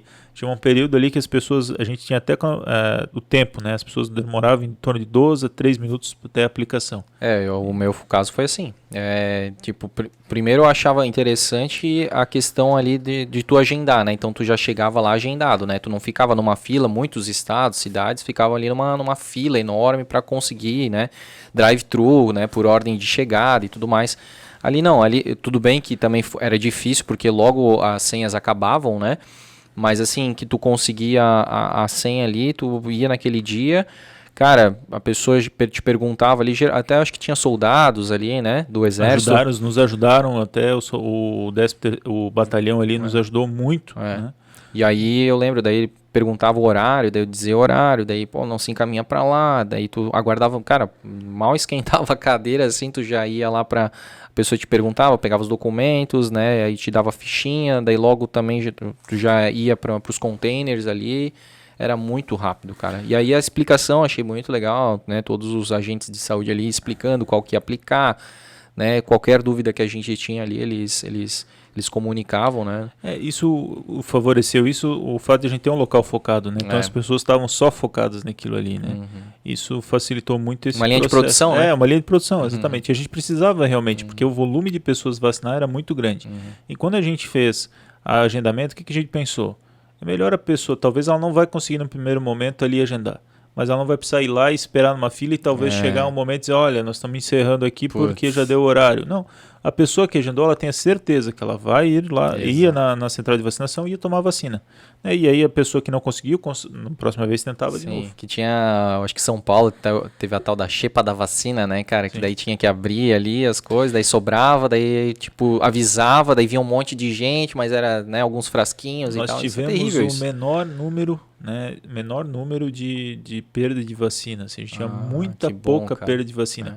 Porque não sei se tu reparava, quando ia começando a ficar para o final do dia, a gente ia direcionando para certos, a gente ia fechando o container e direcionando, justamente para consumir todo aquele frasco e não sobrar frasco. Pô, que massa, então, cara. A gente teve menor perda assim, de vacinas. Não teve perda de vacina por questão ali de armazenamento? Foi 100%? Nós tivemos uma situação ruim, grave, que foi aquela que nós tivemos um blackout ali na vigilância epidemiológica, né? Blackout não, teve um problema de gerador, né? O gerador, né, é que assim, deu aconteceram várias situações que acabaram culminando que não entrou o gerador e as vacinas acabaram não chegaram a diminuir demais a temperatura, tanto é que a gente mandou elas para análise e aí voltou que a gente não teria perda, né? Então a gente acabou não tendo perda. Mas elas estavam armazenadas em um local que não tinha gerador, é isso? Não, ela tinha gerador, só que o gerador também não entrou. Então foram várias situações que ocorreram. O gerador não entrou. Nós tínhamos um profissional que recebe o alerta no celular que também não foi alertado. Atendeu, ele foi alertado e acabou não sei que não atendeu. Entendi. Então foram várias situações que culminaram em não ter, mas graças a Deus a gente mandou para análise e a gente não teve perda dessas vacinas. Oh, que bom, cara, legal. E aí, cara, agora estamos numa uma polêmica, né, cara, do uso de máscaras, né, bicho, porque depois de tantas polêmicas, lockdown, vacina, né, testes e política e tudo mais, aí teve agora a questão da máscara, né, do uso da máscara, porque eu te confesso assim que, né, muita gente está saturada, eu também estou saturado, né, mas enquanto foi necessário, né, eu usei, nunca fui contra a máscara, tudo que a saúde dizia a gente fazia, até porque a gente tem familiares, né, idosos na família, os pais da Joyce, então a gente jamais ia colocar em risco. Eu acho que isso é o absurdo, cara, das pessoas que colocam em risco os seus familiares, né, eu não quero tomar vacina, eu não quero usar máscara, eu vou lá pro churrasco. Cara, muita gente teve perda na família porque a própria pessoa colocou esses familiares em risco, sabe? Então, poxa, se tu ama a tua família, faz as coisas, entendeu? Não não deixa atos políticos te guiarem e fazer com que tu perca a família, sabe? Eu sempre pensei nisso, sabe? Então, cara, vamos respeitar. Então, assim, mas eu sei que hoje em dia, né, poxa, com as 2 doses da vacina, já vindo a terceira dose para muita gente, né, a terceira dose da vacina, a gente vê que a máscara e o álcool em gel ali teve uma adesão muito grande por um bom período de tempo, né? Mas hoje, né, com essa questão do decreto ali nas ruas, né, já te permitir não precisar usar máscara, e agora recentemente nas escolas, né, também se tornou facultativo, eu acho que é isso, né? Sim. E aí, mas é só por uma idade, né? Por uma idade ali. 5 a 12 anos. Né? Perfeito, legal essa tua ressalva. E aí, claro, né, cara, todo mundo fica com aquela, quando que a gente vai poder deixar de usar a máscara em locais fechados, porque, cara, para ser bem real, os lugares que a gente vai, eu vejo as pessoas usando as máscaras, né, abaixo do nariz, né, então já não tem mais aquela adesão, né? Eu acho que eu sempre usei hoje na live que eu fiz com a prefeitura, acho que a gente tem que ter cautela, né? A gente não pode também atropelar os passos, né? Claro que melhorou o Covid, a gente já tem um grande número vacinado e a máscara, ela naturalmente ela vai acabar perdendo, né? Saindo de cena, isso naturalmente, né? Isso deve acontecer aos poucos, as pessoas deixarem de usar máscara, deixar a cobrança por parte do governo, apesar do que eu acho que a gente devia buscar dos orientais. Os orientais têm uma situação bem antes do Covid, de que se eles estiverem com sintomas respiratórios, eles automaticamente botam a máscara. Isso é uma coisa que deveria ficar para nós aqui, né? Como cultura, né? Como cultura, exatamente. Mas isso naturalmente vai acabar de deixar. Como a gente falou, já ambiente aberto já não tem a necessidade e o fechado vai acabar acontecendo isso, né? A máscara sempre foi um equipamento de proteção individual, né?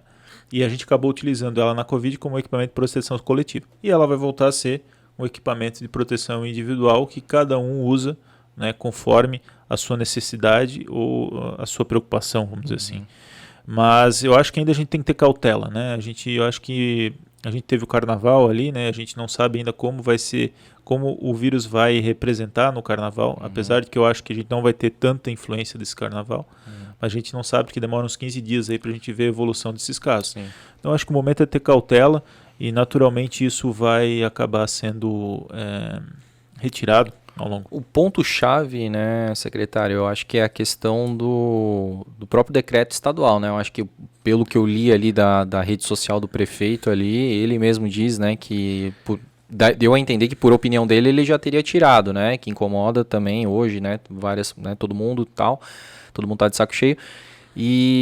Mas por uma questão de decreto, ou seja, de hierarquia, né, o município não pode passar por cima do Estado, né, então ele vai respeitar isso para que o Ministério Público, questões judiciais não sejam aplicadas ao município, né? Exatamente, a gente nunca pode ser menos restritivo que o Estado, a gente só pode ser mais. Ser mais restritivo a gente pode, por exemplo, se o Estado diz que a gente pode usar máscara em ambiente aberto, o município poderia dizer que a gente deve usar máscara em ambiente aberto, né? Mas a gente nunca pode ser menos restritivo que o Estado, né?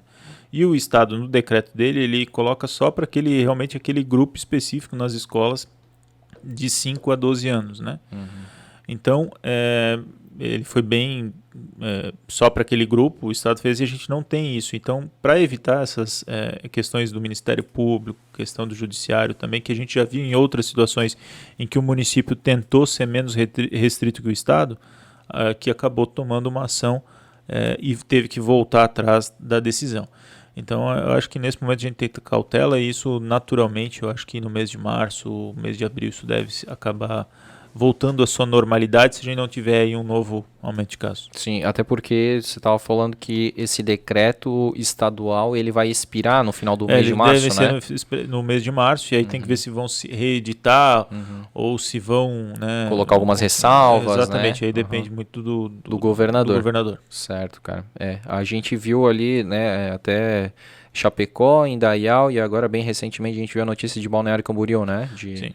Isso começou a pipocar muito, né? Muitas cidades começaram a fazer seus decretos próprios, botando como facultativo o uso de máscara.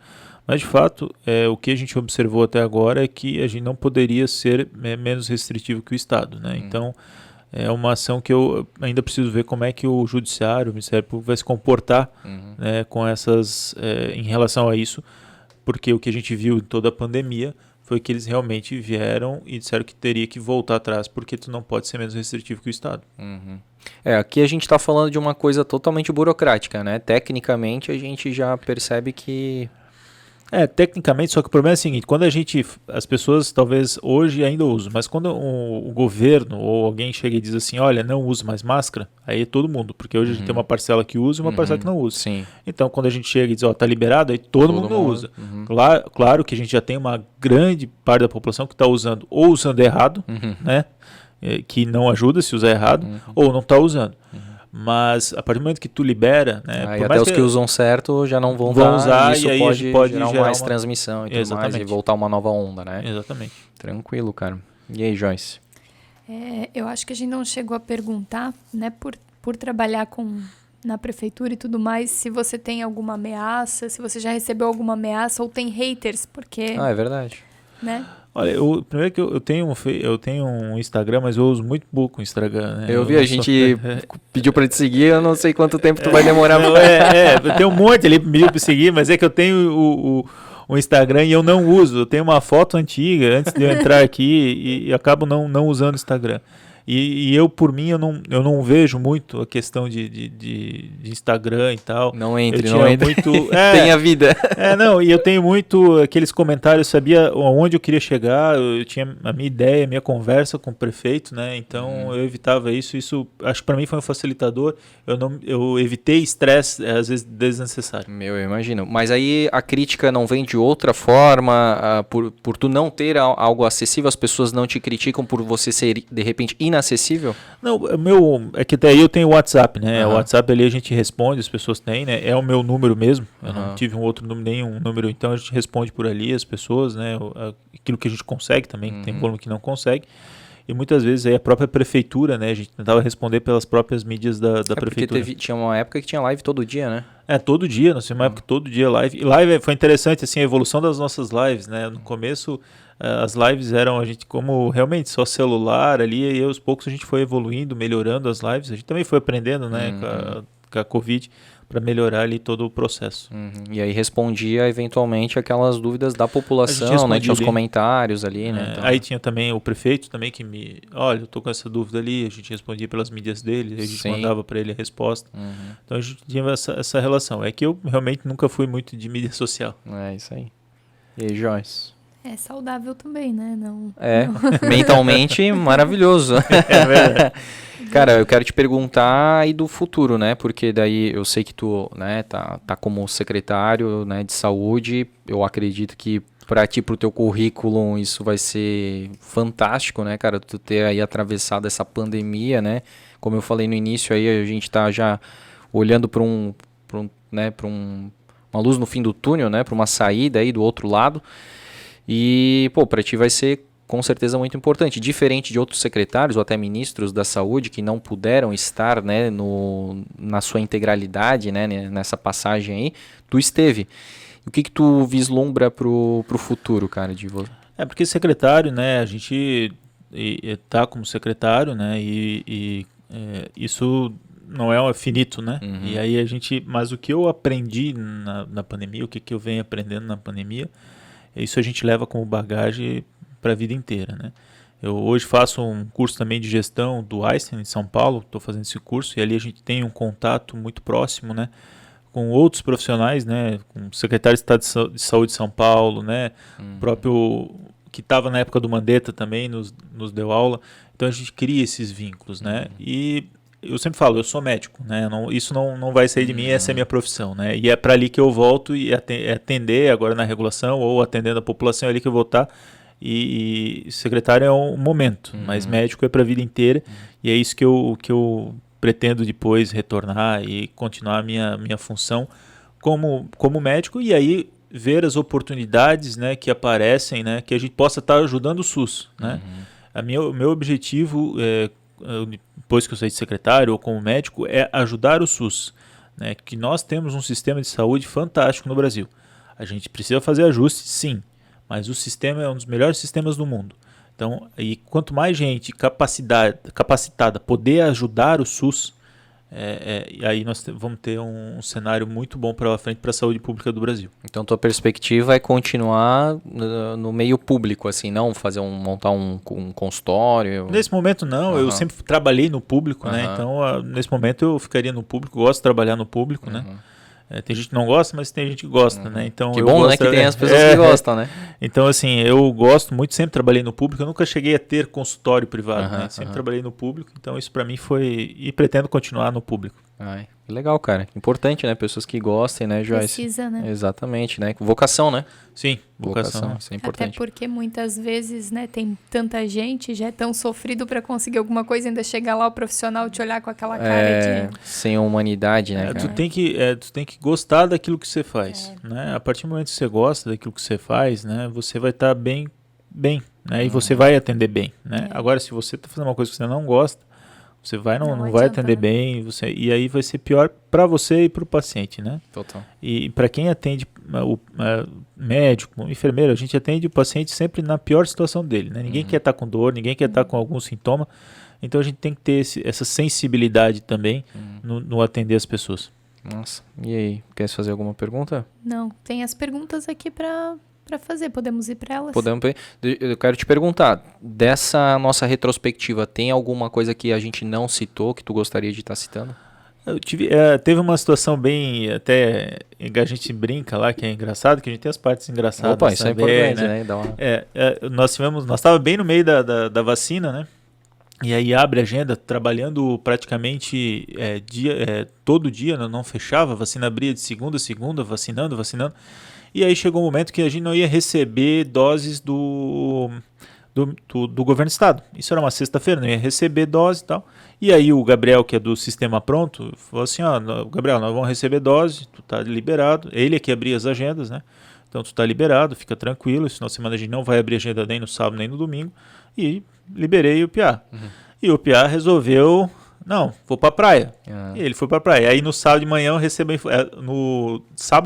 informação, tá chegando dose do estado, a gente tem que abrir a agenda. Caraca. Aí ele tava numa praia lá no Paraná, eu mando mensagem pra ele, só aparece um risquinho do WhatsApp, né?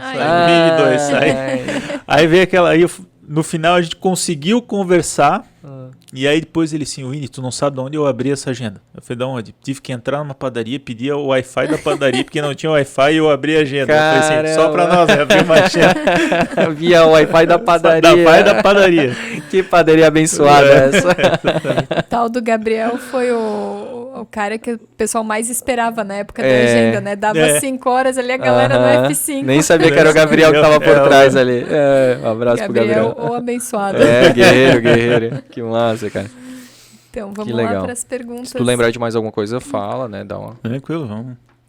Na verdade, tem algumas pessoas aqui, tipo Gabs Jiu-Jitsu. É ele? É ele, é o Gabriel. Ele botou aqui, ó, o brabo. Adriele Rove botou o filho do seu Moa. O AS Encanador comentou, que o André comentou assim, você conhece?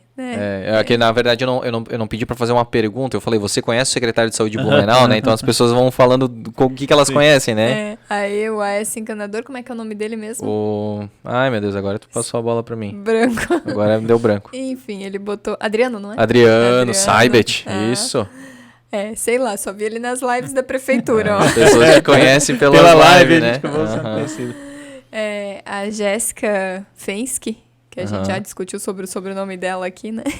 Perguntou o que levou você a essa profissão, você respondeu já, né? Lá no começo da conversa. A Marisa Mitter colocou aqui, opa, essa eu quero ver, acho que vai render, hein? A questão aí da conversa aqui, né, do episódio. Pessoal bem curioso. O Douglas de Souza colocou, como lidar com a desinformação? Boa. Boa pergunta, né? A desinformação foi um dos grandes problemas que a gente teve em relação à pandemia da Covid, né? Eu acho que a melhor forma de lidar é você trabalhar com ela tecnicamente, né? E informar muito, né? Quando a gente está numa pandemia, a gente deve informar para as pessoas estarem mais informadas possíveis e com qualidade, né? Ter qualidade da informação, a informação oficial. Então, por isso que a gente fez as lives, por isso que a gente falava muito da pandemia, para que as pessoas realmente possam estar informadas do que está acontecendo e como agir. Eu acho que é a única maneira de a gente conseguir trabalhar essa desinformação. Teve algum caso assim muito grave de alguma coisa que tinha saído com desinformação, que vocês precisaram, sei lá, fazer algum plano de emergência, assim? Nós tivemos... não ser grave, mas assim, nós tivemos toda aquela questão das medicações, né? Isso foi uma discussão da cloroquina, ivermectina e por aí vai. Então isso gerou uma discussão muito grande na sociedade e uma pressão também, né? A gente percebeu que isso também tinha pressão. E aí cidades do lado também acabavam utilizando e aí a pressão aumentava para nós aqui. Eu lembro até que fizeram uma manifestação na frente da casa do prefeito, Sim, cara. Fizeram uma manifestação. E aí a maneira de a gente coibir isso foi realmente informar, né? E assim, a gente investiu até no começo aqui, a gente investiu em pesquisa, que era o mais certo, sobre a hidroxicloroquina, e Blumenau participou por meio do Hospital Santo Antônio, de uma pesquisa para verificar a eficácia da hidroxicloroquina. E que no final não chegou ao resultado que não tinha, demonstrava não ter eficácia, né? Então a gente tem que se basear em medicina baseada em evidência. Total. Né? Então a gente foi atrás, né? Só que da maneira correta, né? Não dá para a gente simplesmente indicar uma medicação se a gente não tem evidência robusta para que possa utilizar aquela medicação. E aí, nesse quesito, a gente teve que informar muito, conversar muito, né? E aí a gente tem uma grande importância da nossa equipe técnica que assessorou a questão do Covid, né? Que ela acabou estando com nós ali e sempre nos auxiliando tecnicamente, então isso foi fundamental. Uma coisa que as pessoas não entendem é que muita gente falava assim, né? Comigo funcionou. Vai funcionar. Não, mas, cara, a mesma coisa. Teve gente que pegou Covid, não tomou nada e se curou. A gente vê só a questão da letalidade, da fatalidade, né? Da morte ali e tudo mais. Mas, cara, se for assim, né? Hidroxicloroquina em nada... Eu uso exemplo assim. Naquele momento, a gente tinha 3% da população ficaria grave e ali poderia vir a óbito. 3%, né? Então, assim, se eu tenho 100 bolas, né? Dentro de um saco. 3% são vermelhas, 3 são vermelhas e os restos, 97, são azuis, né? Se eu tomo um medicamento e eu continuo com as 3 bolas vermelhas e as 97 azul, eu não mudei nada. Exato. Ele só a partir do momento que eu tenho... eu deixo de ter 3 bolas vermelhas para ter 2, aí eu estou mudando. E um exemplo que eu uso também, tu torce para que time? São Paulo. É São Paulo? Pois é, eu sou corintiano. Foi uma boa ideia perguntar hoje. Depois de sábado não foi uma boa. Mas tá bom, vamos lá. Por exemplo, a grande maioria das pessoas vão se curar da Covid. Aí as pessoas, então por que a gente cuidou tanto? Porque quando eu falo 3%, a gente olhar 3% da população do Brasil, a gente tem que olhar de forma coletiva, é a cidade de Curitiba praticamente. Né? Muita coisa. É muita coisa. Mas assim, a maioria das pessoas se cura sem nada. Então assim, se tu for lá, iniciou com Covid e, tô com Covid, eu vou tentar botar, eu gosto muito do meu time, bota a camisa do São Paulo ali. E eu melhorei. É por isso que eu vou indicar que agora, se eu tiver Covid, eu vou usar a camisa de São Paulo? Não, é porque a pessoa ela já ia estar melhor, independente do que ela for usar. É o chamado viés da confirmação. Exatamente. Aí, cara, tu acredita num negócio, tu faz aquele negócio e aí tu vê que o negócio deu certo, mas aí tu vai acreditar naquilo. Pô, tu confirmou que fazendo aquele negócio lá, tomando um chazinho de limão, não, agora todo mundo tem que tomar chá de limão. Exatamente. Né? E tanto é que, se a gente olhar na época isso é história, né? Na época da peste negra, a gente teve a pandemia da peste negra lá em 1800, teve vários episódios, né? Até a cachaça ali veio daí, porque as pessoas começaram a recomendar mel, açúcar e vodka, ou assim, vodka, não tinha cachaça naquela época, era na Europa, e dali dessa mistura surgiu essas bebidas aí adocicadas, porque as pessoas começaram a tomar para tentar curar e achar. Sim. Tem um livro bem interessante, se chama O Diário da Peste. É um livro, né, que se passa e fala sobre a peste negra. Só que se a gente olhar esse livro, a conduta ela é muito semelhante. Tirando o arco temporal que a gente tem, ele é muito semelhante, né? A conduta naquele momento e a conduta agora, ela é muito semelhante. Assim. Tinha a questão das pessoas buscar uma alternativa, né? A briga de quando tinha que fazer algum tipo de afastamento. Então, era muito semelhante. Tipo, é do ser humano mesmo, do ser humano, né, exatamente. Isso faz parte, né, do ser humano. Então, a gente viu lá, viu aqui esse processo. Agora, tu me lembrou também tu deve ter visto aquela seriado ou série do Netflix, que era Não Olhe Pra Cima? Eu vi. Cara, aquilo ali é muito a questão da pandemia, né, cara? Sim. Foi uma crítica muito grande, né? A questão da não acreditar, não levar em consideração informação técnica.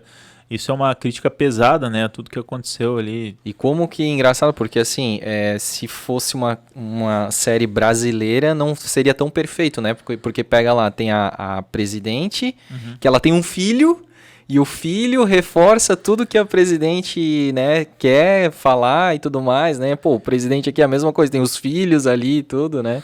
Eu não sei se naquela... que eu acho que o seriado ali foi... O filme, na verdade, foi baseado provavelmente no presidente americano, Trump, que também, né, tinha muitas semelhanças.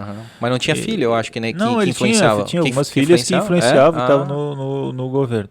Acho que foi ali. Mas esse é o fato. A partir do momento que tu não... A ciência ou os técnicos, tu acaba não levando em consideração esse processo, a gente tende a falhar. Tinha até mesmo com, às vezes, com a equipe técnica e com tudo, a gente falha em alguns pontos. Mas quando a gente deixa de lado isso, é fato que vai falhar. Não, e é assim, né, cara, se tu pegar todos os personagens, é muito interessante, é extremamente filosófico, assim, né, porque daí tem tipo, assistente ali que é tida como louca, né? Sim. E aí, pô, aí tem o próprio médico, pesquisador ali, que ele começa a falar, aí ele começa a virar uma celebridade. Não, e se repete tanto, coisas que não são verdades, que a pouco tu se questiona... Se tu não é o errado. Exato. Exato. Meu, cara, é uma loucura, né, cara? Eu acho que a gente vai olhar pra pandemia daqui a algum tempo, assim, alguns anos, vamos olhar pra trás e a gente vai aprender muitas lições, assim, né, cara, do que podia ter sido muitas diferente. lições. Eu acho que a pandemia, é que eu falo, depois a gente tem que reviver ela com outro olhar. Para aqui. Porque assim, a pandemia do Covid não vai ser a última, né? Então vão ter Elas são cíclicas, né? São cíclicas e vão ter outras pandemias. Só que a gente tem que aprender com o que a gente viveu agora para evitar erros futuros, né? Então acho que a gente tem que reviver, olhar ela, né?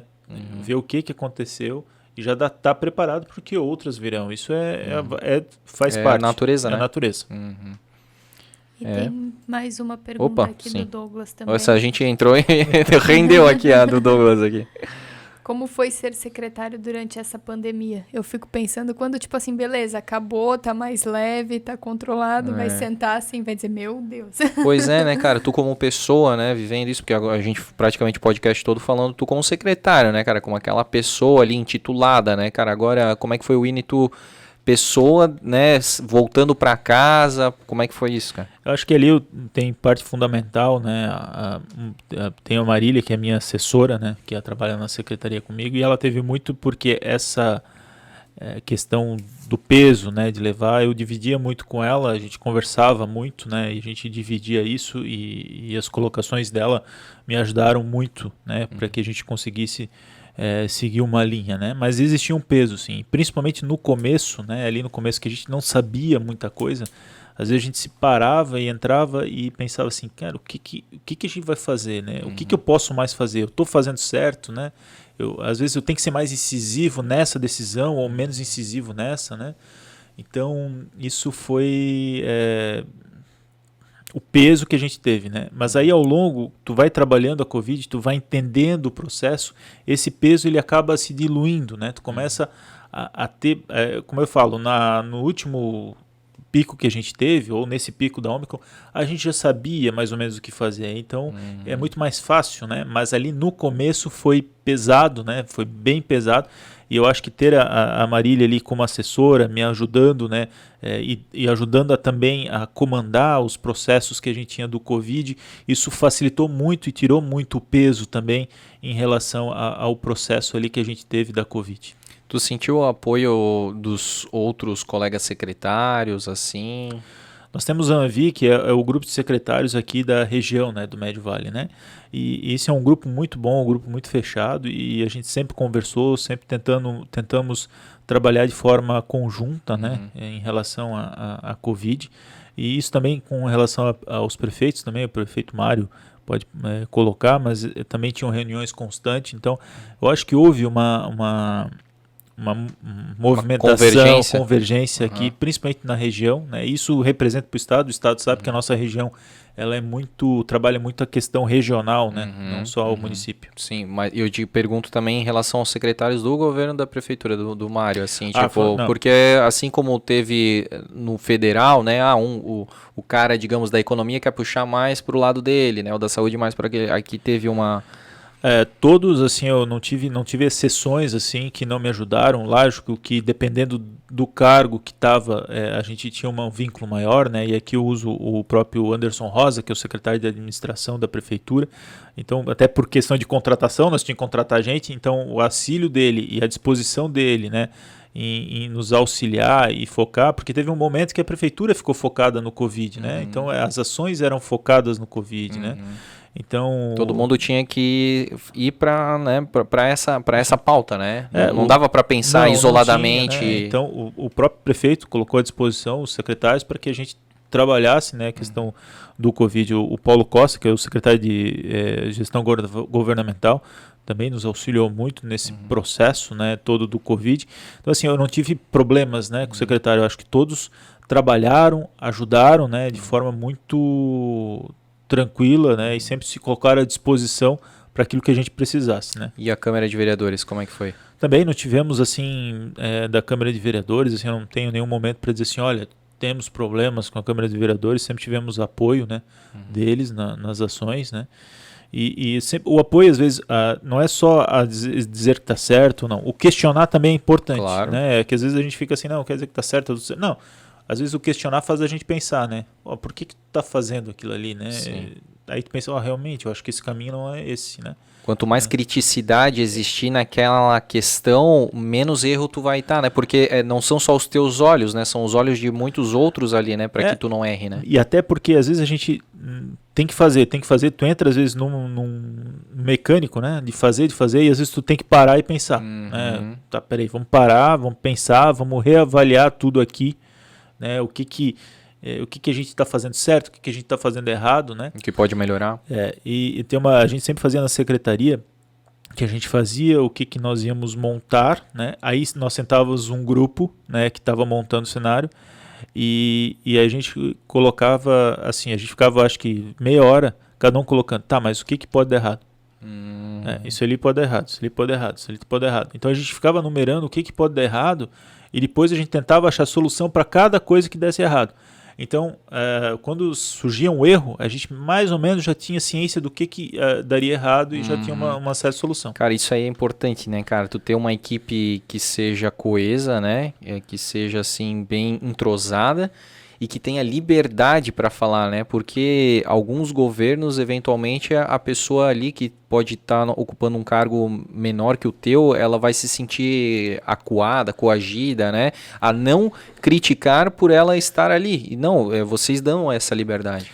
A gente dá essa liberdade, né? Eu falo por mim, assim, eu acho que aí o meu grande exemplo é meu pai, né? De gestão e do jeito que ele trabalha. E eu acho que a principal coisa é valorizar a sua equipe, né? Você tem que valorizar a sua equipe, você tem que dar oportunidade dela mostrar o melhor dela. E se você der oportunidade, ela vai mostrar. E eu acho que é imprescindível que também dê oportunidade para a tua equipe criticar também você. Não, eu acho que você não é o todo poderoso que está ali, que tem total vai mandar perfeito. É importante criticar. E essa liberdade eles têm, a gente tinha muita conversa livre e eu acho que essa junção de conversas, esse fato de a gente conseguir conversar é que minimizou, né, as falhas que a gente teria. Que massa, cara, que legal. E aí, Joyce? São essas as perguntas. São essas as perguntas? Cara, eu curti bastante, e tu? Eu curti também, foi bem legal relembrar também a minha infância aqui, conversar da pandemia. Acho que isso foi um papo bacana, né? Assim, mais descontraído, né? Sem aquela formalidade, a gente poder falar, poder colocar também uma parte engraçada, né? Que a gente tem da Covid. Eu acho que foi muito legal, sim. Adorei estar aqui, cara. Foi bem legal. Deixa eu até te perguntar agora que tu falou dessa questão formalidade, descontração e tal. Como é que foi a imprensa, cara? Isso foi importante? Vocês tiveram momentos de dificuldade, de entendimento com a imprensa no geral aqui em Blumenau? Olha, eu muito pouco. Acho que a imprensa foi fundamental, né? E ela é fundamental na pandemia, né? Porque ela nos ajuda a informar as pessoas, né? E a imprensa, a gente sempre teve à disposição, né? Para estar com eles, explicando, orientando. E a gente teve difícil ter algum problema. E se alguma coisa saía que talvez não era a correta naquele momento, a gente logicamente conversava e já alterava. Então, assim, com a imprensa, assim, foi muito tranquilo aqui. Tranquilo não de perguntas e informação, né? Mas tranquilo no trato com a imprensa, assim, eles nos ajudaram muito e nos ajudam muito também. No sentido assim de porque, né, é o papel da imprensa criticar, né? É o papel da imprensa interrogar, né? Porque o poder público está aí como, né, para servir a população, né? Então é o papel da imprensa, mas é importante também que não haja, pelo menos aqui, né, na cidade, nenhum tipo de imprensa que tente desmantelar aquilo que é um trabalho sério, né, que não tente plantar fake news, né, desinformação. É que assim, a crítica que vem para melhorar, e a imprensa tem isso também, né, ela tem para melhorar, eu acho tranquilo, a gente tem que saber lidar com ela, e saber trabalhar com ela também, né? E ter ações para a crítica que veio, né? E a gente, claro, teve críticas aqui. Em alguns momentos a gente teve que reavaliar, em outros momentos a gente teve que dizer, olha, é isso mesmo, é dessa situação. Mas sempre foi de uma maneira boa, né? Eu acho que sempre foi de uma maneira que ajudou a construir. Propositiva. Propositiva ajudou a construir, não a destruir. Perfeito, cara. Que legal, cara. Então, que bom que tu gostou, né? A gente também gostou, né? Adorou, na verdade, aqui para poder te conhecer, né? A gente acompanhava as lives, acompanhava uma entrevista ou outra na TV, no rádio e tal, mas a gente não sabia quem era o Winnetou lá, né, cara? Criança, do Sagrada, né? O cara lá que ia ali nas imediações do Ramiro, né? Daquele Ramiro Raiz, né, cara? Ramiro Raiz, exatamente. Ramiro Raiz. Que lembrou da festa do cavalo também, né, cara? Então é bacana, cara, a gente conhecer um pouco da pessoa, né? E é isso que a gente tenta fazer aqui, é separar um pouco, né? A função, claro que como a gente ainda tá nessa questão da pandemia, ainda é forte o assunto, e por isso que a gente tratou tanto aqui, né? Mas eu achei que foi bem legal, cara, essa retrospectiva, porque a gente tentou evitar, né, nesses 116 episódios que a gente trouxe até aqui, a gente sempre tentou evitar o tema pandemia, porque outros veículos já tratam isso de forma, né, cotidiana e tudo mais, né? Então a gente tentava sempre tirar um pouco, porque as pessoas chegam um momento que elas estão saturadas do tema, do assunto, e não queriam mais ficar ouvindo, né, essa questão. Mas agora, cara, acho que tu vem já para, né, como eu falei, numa fase aí que a gente já vê uma definição, né, algo que uma saída. O próprio governo federal diz em rebaixar de pandemia para endemia, né? Então foi legal para coroar isso, né? Pra gente, quando te trouxesse aqui, já trazer com notícias boas, né, sim, cara? Sim. E com uma bagagem de conhecimento, de experiências, né? Do que foi case de sucesso, do que foi eventualmente uma falha, né? Porque, cara, isso acontece, né? Como eu falei, não havia precedente, né? Para vocês se agarrarem a alguma coisa, né? Hoje, para um próximo governo, daqui a 50, 100 anos, vai conseguir olhar para trás e vai usar a pandemia, né, do Covid-19 como referência, né? Mas vocês não tinham. Não tinha, né? Foi realmente, para todo mundo foi algo novo, né? A gente tinha alguns exemplos, né? A H1N1 a mais recente, né? Mas a gripe espanhola bem anterior, né? Então a gente foi tudo novo, né? E isso para nós foi um aprendizado para a saúde de modo geral. Acho que a saúde, apesar de tudo que aconteceu, acho que a saúde de modo geral sai fortalecida, né, para futuro, né, se houver de novo uma pandemia, que vai acontecer, né? Eu não estou querendo, mas é um fato, sim, da natureza, exato. Isso vai acontecer, e aí a gente tem que estar preparado. Eu acho que o Covid também deu essa oportunidade de a gente estar preparado, né, para que umas próximas a gente consiga ter ações melhores, né, e que as falhas que a gente teve a gente consiga corrigir. Maravilha. E a gente quer te presentear então aqui, cara, já que tu veio no Blumencast, né? A gente tem um boné aqui, ó, do Blumencast. Quando tu estiver lá, de repente na praia, né, cara, pegando sozinho num descanso merecido, né? A gente fez questão aqui, ó, de colocar, personalizar o teu... que legal, personalizado. né? Cara, ó, isso aqui a gente teve que pagar extra, né? Pelo extra. Porque é muito grande, né? O nome tem muito grande. N, cara, W, ele demorou ali um pouquinho. Muito cara, obrigado, muito obrigado. De coração. Bonito, bonito. Cara, é um boné premium, inclusive quero agradecer aí a NZ Caps, que é a nossa parceira lá, na pessoa do Murilo, que faz esses bonés aí. A gente tem... O teu pai não recebeu aí, ó. Tu vê recebi o boné, legal, Tu recebeu o boné, cara. Então, né, que tu possa usar em momentos... E lembrar do nosso episódio, né, cara, que vai ser bacana, né, as pessoas que não te conhecem, que querem, né, te conhecer melhor aí, ouvir o nosso episódio, e tu também lembrar desse episódio aí, né, cara? Sim, com certeza eu vou lembrar, foi muito bacana, assim, acho que é uma oportunidade de a gente, como eu te falei, né, a gente falar um pouco de nós, né, falar um pouco da pandemia que faz parte, mas também falar do entorno da pandemia, né? Porque a gente fica muito focado na pandemia.